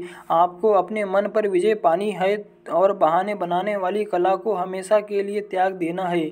जानबूझकर मूर्ख बने रहना छोड़ दे।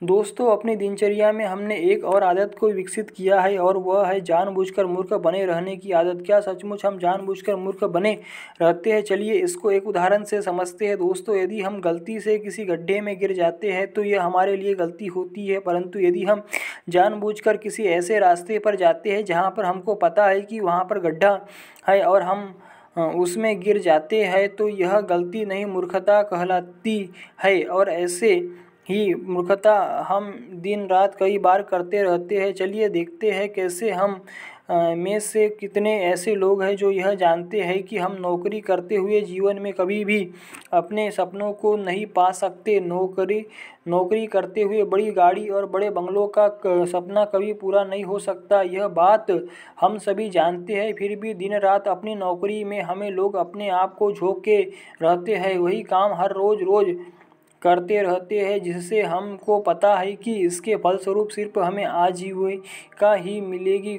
तो बताइए दोस्तों, इसको क्या कहा जाए, गलती या मूर्खता?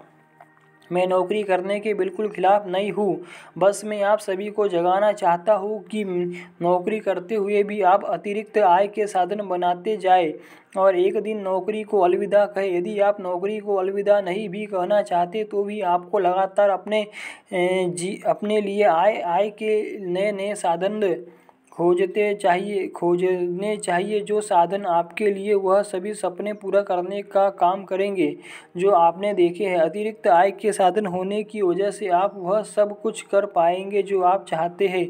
आपको ना ही अपनी दिनचर्या बदलने की ज़रूरत है, ना ही नौकरी छोड़ने की ज़रूरत है। आपको अतिरिक्त साधन बनाने की ज़रूरत है जिसे आप थोड़ी ही हिम्मत करके बना सकते हैं। बस वह हिम्मत लाना ही आपके लिए इकलौती मुश्किल है।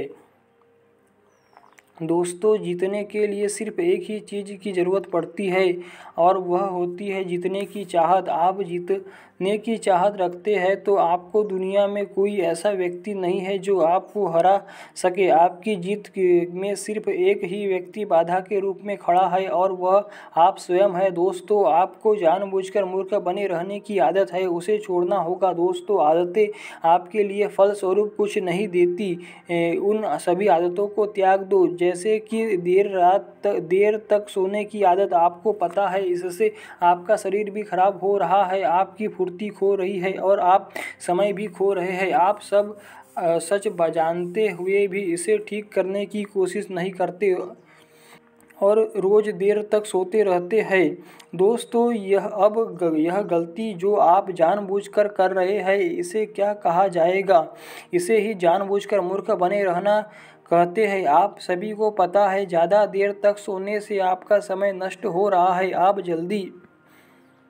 जल्दी उठकर बहुत सारा कार्य ख़त्म कर सकते, व्यायाम कर सकते हैं, किताबें पढ़ सकते हैं, कुछ भी ऐसा कार्य कर सकते हैं जो आपके जीवन में बदलाव के रूप में आपको बहुत कुछ देने वाला है। फिर भी आप ऐसा कुछ नहीं करते, बस आप चादर ताने सोए रहते हैं। एक पुरानी कहावत के अनुसार जो सोवत है वह खोवत है, जो जागत है सो पावत है। यह कहावत हमने न जाने कितने बार सुनी है। आपको सुनकर अनसुना करने की जो आदत बन गई है वही आपके लिए सबसे बड़ी समस्या के रूप में खड़ी हो गई है। यह समस्या एक विशाल समस्या के रूप में तब खड़ी होती है जब हमें पता चलता है कि अब इसको ठीक करने के लिए कुछ नहीं किया जा सकता। गलतियां समय पर ठीक कर ली जाए तो मित्रों इससे अच्छी कोई बात नहीं है, परंतु हम में से अधिकतर लोगों को दोबारा मौका नहीं मिल पाता। ज़िंदगी आपको दोबारा मौका देगी सही या नहीं ऐसा कभी तय नहीं हुआ है। तो जो समय आज मिला हुआ है उसी में जो हम कर सकते हैं वह कर लेते हैं। दोस्तों, ज़्यादा सोच कर अपना समय बर्बाद मत करो, जानबूझकर मूर्ख बने रहना छोड़ो दो आज ही और अभी ही। दोस्तों, मेरा अर्थ आपको चिढ़ाने से बिल्कुल नहीं है। मैं जानता हूँ आप सभी समझदार हैं, आप में से कोई भी मूर्ख नहीं है। जैसा कि मैं जानता हूँ मूर्ख और समझदार व्यक्ति दोनों एक ही तरह के दिखते हैं। दोनों के एक सिर, दो पैर, दो हाथ, दो आँखें और एक मुँह, सब एक जैसा ही होता है। फिर भी कौन तय करता है कोई व्यक्ति मूर्ख या समझदार है? किसी भी व्यक्ति के समझदार या मूर्ख होने के लिए सिर्फ एक पल की ज़रूरत होती है। जी हाँ, वह पल कोई भी हो सकता है। जब वह पल आएगा जिस पर दो व्यक्ति के नज़रिए की बात होगी तो दोनों का नज़रिया अलग अलग होगा, तभी उनमें आपस में कोई बहस हो सकती है। अब मूर्ख और समझदार की पहचान करने के लिए सिर्फ एक ही तरीका बचता है और वह होता है अधिक लोगों का मत। जैसा कि हम जीवन भर सीखते रहे कि जिसके पास किसी बात को लेकर ज़्यादा मत होते हैं वह व्यक्ति विजयी मान लिया जाता है। चलिए इस एक उदाहरण द्वारा समझते हैं। एक बार दो व्यक्तियों को एक एक पेड़ काटने का लक्ष्य दिया गया। दोनों को एक जैसे कुल्हाड़ी दी गई। एक ने पेड़ 3 घंटे में काट दिया और एक को पेड़ काटने में 6 घंटे लगे। जिस व्यक्ति को 6 घंटे लगे उसने सीधे कुल्हाड़ी उठाई और वह जाकर काम पर लग गया। जिसमें 3 घंटे पेड़ काटा था उससे पूछा गया कि आपने यह काम जल्दी कैसे कर दिया। उसने बताया कि मैंने पहले 2 घंटे सिर्फ कुल्हाड़ी को धार लगाई। अब इस छोटी सी कहानी के अनुसार हम किसको समझदार कहेंगे? जैसा कि तर्क करता है जो जल्दी काम कर देगा अपनी बुद्धि का प्रयोग करके वही व्यक्ति समझदार कहलाएगा। दोस्तों, असल ज़िंदगी में भी ऐसा ही हो रहा है। हम में से जो व्यक्ति जल्दी अपने जीवन के सुख साधन जमा कर लेता है वही व्यक्ति कामयाब कहलाता है। जिसने जल्दी घर बना लिया या जिसने जल्दी गाड़ी खरीद ली, जिसने 4 गाड़ियाँ खरीद ली और जो जितनी तेज़ी से पैसे कमा रहा है वही यहाँ पर कामयाबी के आयाम तय कर रहा है। मैं यह भी मानता हूँ कि हर व्यक्ति के लिए अपनी कामयाबी के अलग अलग आयाम है, परंतु दुनिया जिन चीज़ों को पहचानती है वह यही सभी चीज़ें हैं। आप और मेरे लिए आपकी तरक्की जो कि सिर्फ आपके सुख साधनों की वजह से ही नापी जाएगी। दोस्तों, जिन साधनों से आपको अभी आय मिलती है, यदि वह साधन आपके लिए परिपूर्ण नहीं है या आपके सपनों को पूरा नहीं कर रहे हैं तो आप सचमुच जानबूझकर मूर्ख बने रहने की आदत बना चुके हैं। बस मेरा लक्ष्य इतना ही है कि आप यह जानबूझकर मूर्ख बने रहने की आदत को छोड़ दें। इसको छोड़कर आप जीवन के सभी सुख प्राप्त करेंगे। तो दोस्तों, बस आज से ही मूर्ख बने रहने की आदत को छोड़ दे। उन सभी साथियों को भी छोड़ दे जो इस आदत को अपना रखे हैं। आपके वह सभी दोस्त जो आपको मूर्ख बने रहने में सहायता कर रहे हैं वह असल में आपके दोस्त नहीं, आपके दुश्मन है। ना ही वह जीवन में कुछ करने वाले हैं और ना ही वह आपको जीवन में कुछ करने देंगे। आप दिन रात मेहनत करनी पड़ेगी। कामयाबी का कोई भी विकल्प नहीं होता। कामयाबी सिर्फ मेहनत से ही मिलती है। आप कामयाब बनना चाहते हैं तो आपको मेहनत करनी होगी। दोस्तों, याद करो कि आपने जीवन में जो भी कार्य आज तक किए उसमें से कौन कौन से ऐसे काम हैं जो आपने बिना गलती किए हुए सीखे। चलिए शुरुआत से देखते हैं। आपने चलना सीखा गिर कर, मतलब कि आपसे गलतियां हुई। आपने लिखना सीखा गलत लिख कर, मतलब गलतियां हुई। आपने पढ़ना सीखा गलत पढ़ कर, मतलब फिर से वही गलतियां हुई। आपने साइकिल चलाना सीखा, मोटरसाइकिल चलाना सीखा, आपने कार चलाना सीखा। इन सभी कामों को आपने गलतियां कर के ही सीखा है। तो जैसा कि हम देख पा रहे हैं कि जीवन के सारे वह कार्य जो हम आज करते हैं वह सभी हमने गलतियां कर के ही सीखे हैं। तो हम गलतियां करने से डरने क्यों लगते हैं? क्या पैसा कमाने के नए साधन बनाते हुए गलतियां होगी तो वह पाप है? फिर हमें उनसे इतना डर क्यों लगता है, हमें इनसे इतना क्यों डराया जाता है। दोस्तों, आपका दिमाग आपकी सबसे बड़ी ताकत है। आपके पास वह सब कुछ है जो आप पाना चाहते हैं। बस आपको आपके दिमाग को प्रयोग करना है, अपनी क्षमताओं को पहचानना है और कार्य शुरू कर देना है। मुझसे तो यह हो नहीं पाएगा, तुम यह करोगे तो तुमसे यह गलती हो जाएगी, तुम्हें यह नुकसान हो जाएगा, तुम मुश्किल में आ जाओगे। ऐसे मूर्खतापूर्ण वाक्यों से और ऐसे वाक्य कहने वालों से आपको दूर रखना सीखना होगा। जो लोग खुद नेगेटिव है वह आपको पॉजिटिव कैसे रहने दे सकते हैं। वे खुद मूर्ख बने रहना चाहते हैं, यह उनकी जीवन शैली का एक हिस्सा है। वे चाहते हैं कि आप भी वैसे ही बन जाए जैसे वे हैं। आप ऐसा न होने दें, अपनी पॉजिटिविटी का सहारा ले और वह सभी काम करें जो आपको कामयाबी तक पहुंचाने में आपकी सहायता करते हैं। अपने जीवन के लक्ष्य अपनी चाहत के अनुसार बनाए, न कि किसी और की चाहत के अनुसार। आपका दोस्त कुछ भी चाहता हो, उसके आपके माता पिता कुछ भी चाहते हो या आपके गुरुजन कुछ भी चाहते हो, असलियत में जिसकी चाहत सबसे ज़्यादा ज़रूरी है वह आप है। जी हाँ, सिर्फ आप जो चाहेंगे वह बन जाएंगे। सिर्फ आपको अपनी जानबूझकर मूर्ख बने रहने की आदत को त्यागना होगा, जो आपके दिमाग की शक्ति के साथ आप बहुत ही आसानी से कर सकते हैं। दोस्तों, जीवन में ऐसी कोई चीज़ नहीं है जो आप पा नहीं सकते। जब लोगों ने कुछ अलग करने की कोशिश की है तो सारी दुनिया ने उनका मजाक ही बनाया, परंतु वह लोग अपनी जिद पर अड़े रहे और दुनिया को ऐसी चीज़ें दे गए जिनकी वजह से आज जीवन बहुत आसान सा हो गया है। इसमें कोई शक नहीं कि कोई उनको याद भी नहीं करता, पर उनके करे हुए कामों की वजह से लोगों के जीवन में जो बदलाव आए हैं वह उन्हीं लोगों की जीत का नतीजा है। मैं आशा करता हूँ कि आपको मेरी बातें समझ आ रही है और आप भी अपने जीवन में बदलाव के लिए आज से ही कार्य करना शुरू कर देंगे। अपनी एक बुरी आदत को छोड़कर आप अपने जीवन में ऐसे बदलाव लाएंगे कि जीवन भर सभी लोग आपके जैसा ही बनने की कोशिश करने लगेंगे। संयम बनाकर जीत की ओर बढ़े। दोस्तों, हमारे साथ एक सबसे बड़ी समस्या जो होती है वह होती है कुछ भी जल्दी से जल्दी पाने की समस्या।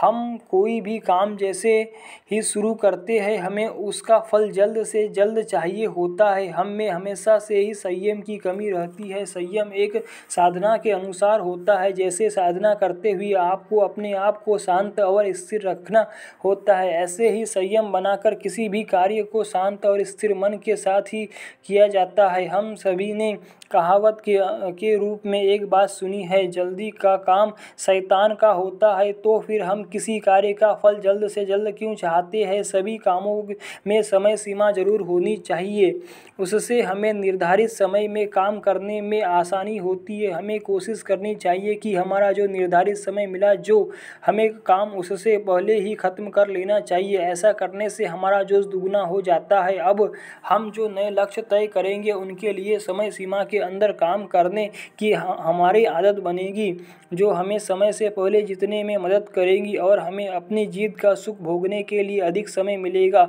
समय तो वह तरीका है जो आपको हड़बड़ाहट से बचा ले जाएगा, आपको हारने से बचाएगा और आपको जीत की ओर ले जाएगा। हम सभी ने खरगोश और कछुए की कहानी सुनी है। हम सभी को पता है कि खरगोश ने जल्दीबाजी की और हार का मुंह देखा, जबकि कछुआ संयम के साथ सिर्फ अपने काम में लगा रहा और अंततः विजय कछुए की हुई। दोस्तों, मैं काम को धीरे धीरे करने की सलाह बिल्कुल नहीं दे रहा हूँ। मैं आपको सिर्फ और सिर्फ काम में संयम बनाए रखने के लिए कह रहा हूँ। हम सभी जानते हैं कि संयम के साथ किए गए सभी कार्य सही हो जाते हैं। यदि हम खान पान पर संयम रखें तो ना ही हम कभी मोटापे, थकान, अनिद्रा आदि बीमारियों के शिकार होंगे। यदि हम संयम से व्यायाम करें तो भी यह हमारे शरीर को बहुत सारे फायदे पहुँचाता है। संयम रखकर शराब तक पीना, शराब जैसी बुरी चीज़ को आपके शरीर के लिए एक दवा के रूप में बदल देता है। संयम वह जादू है जो बुरी चीज़ों को भी अच्छे में बदल देता है। आप सभी अच्छे और बुरे में फ़र्क समझते हैं। हम अधिकतर अपने रिश्ते भी सिर्फ और सिर्फ संयम की वजह से ख़राब कर लिया करते हैं। बस जल्द से हम लोग किसी निर्णय पर पहुंचने के लिए रिश्ते को ख़त्म करने को ही सबसे आसान तरीका समझते हैं। दोस्तों जीवन में प्रेम से बड़ा कोई धन नहीं है, और जहाँ संयम नहीं है वहाँ पर प्रेम ही नहीं है। संयम आप में प्रेम, क्षमा, दयालुता आदि गुण भर देता है। संयम आप में से लोभ, ईर्ष्या, मानसिक विकार, क्रोध आदि दुर्गुण समाप्त कर देता है। यदि आप संयम के साथ कोई काम करते हैं तो काम करते हुए आप खुद को आनंद से भरा हुआ महसूस करेंगे। आपको काम को खत्म करने की किसी प्रकार की कोई जल्दी नहीं होगी, जिससे आपका काम गलत नहीं होगा।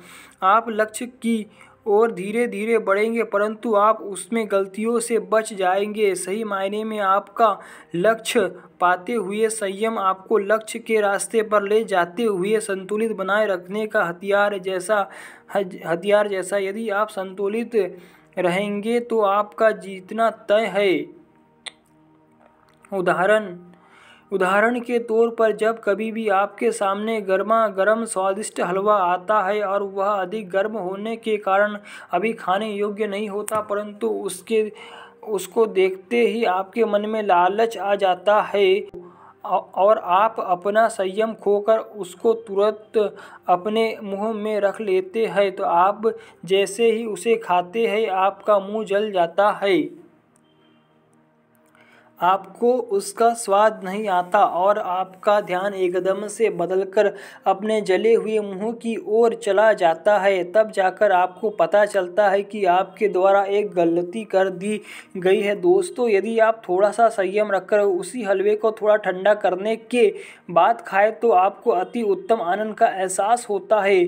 आप उसके स्वाद में खो जाते हैं और आपका मन एक असीम आनंद को प्राप्त कर लेता है। देखा दोस्तों, संयम का जादू। एक ही चीज को इसने कुछ ही समय में अच्छा और बुरा बना दिया। कुछ देर पहले बहुत अधिक गर्म होने के कारण जो हलवा खराब हो गया था, जिसने हमारे मुंह को जला दिया था, जिससे हमें नफरत होने लगी थी, थोड़ा ठंडा कर खाने पर वही हलवा हमारे लिए एक स्वादिष्ट भोजन का रूप ले लेता है। ऐसा ही जादू आपको आम जीवन में भी प्राप्त होगा। चलिए एक उदाहरण से समझते हैं। मान लीजिए आपके किसी साथी से कोई कार्य करते हुए कोई गलती हो जाती है। हम सब मनुष्य ही गलती करते हैं। ऐसा कोई व्यक्ति नहीं है जो कभी कोई गलती नहीं करता हो। हम सभी के द्वारा गलतियां की जाती है।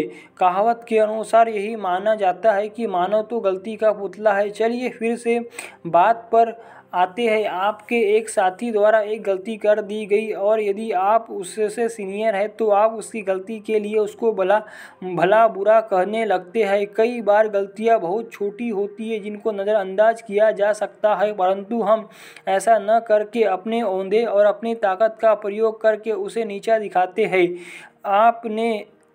अपने से नीचे काम करने वाले लोगों को नीचा दिखाने में हम कोई कसर नहीं छोड़ते।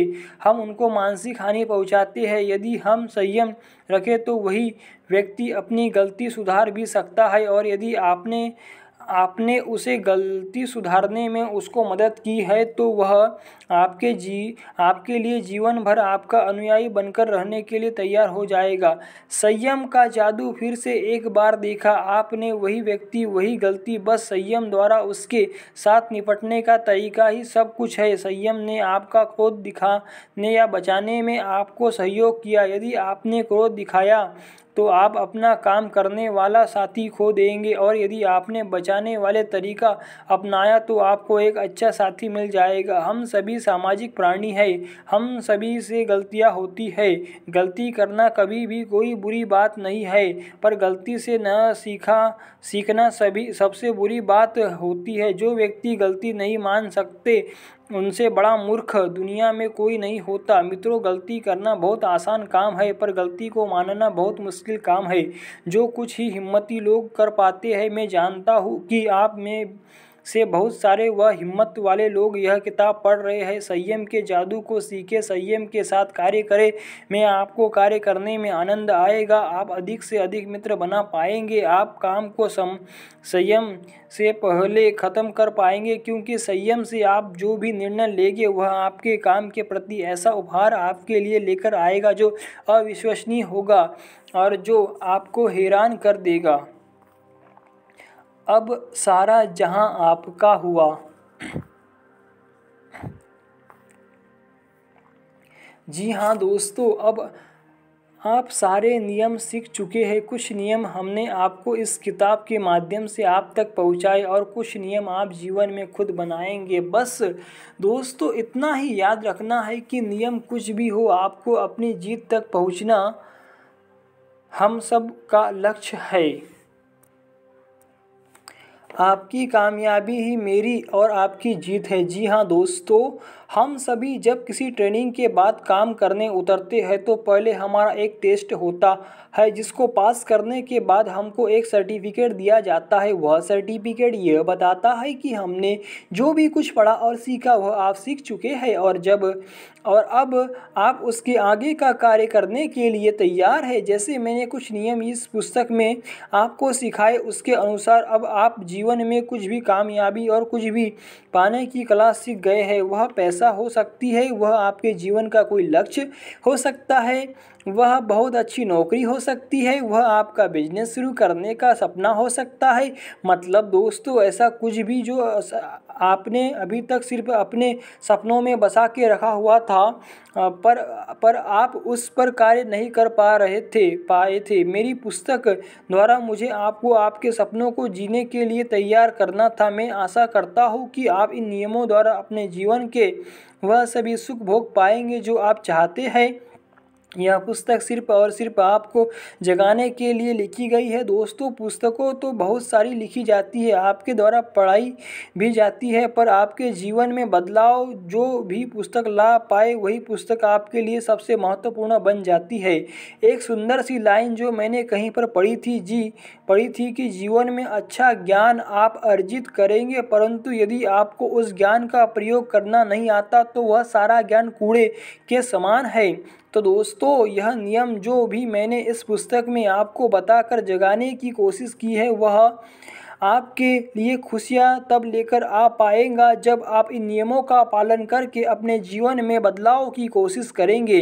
यदि आप ऐसा न कर सके तो मेरा पुस्तक लिखना बेकार हो गया और आपका पुस्तक पढ़ना बेकार हो गया। आपको याद होगा वह कायदा जो बचपन में आपने पढ़ा था, उसके अंदर हमारे पढ़ने की बुनियादी छुपी थी। बेशक से 2 से 5 रुपए का ही आता हो, परंतु उसमें ज्ञान तो था। आज तक अगर हमने प्रयोग करना ना सीखा होता तो हम आज भी निश्चर होते। कोई किताब बड़ी या छोटी नहीं होती, उसमें बताया ज्ञान ही असलियत में उस पुस्तक की जान होती है। उसके द्वारा ज्ञान को आपके अंदर लेखन प्रवेश कराना चाह रहा है वह हो पाता है तो उस पुस्तक का लिखना और पढ़ना दोनों ही सफल हो जाते हैं। तो दोस्तों प्लीज़ कमेंट में ज़रूर बताइएगा इस पुस्तक को पढ़ने मतलब आपने सुना तो उसके बाद आप में जो भी परिवर्तन आया कमेंट में ज़रूर लिखें। तो दोस्तों आप सभी को मेरा प्यार भरा धन्यवाद।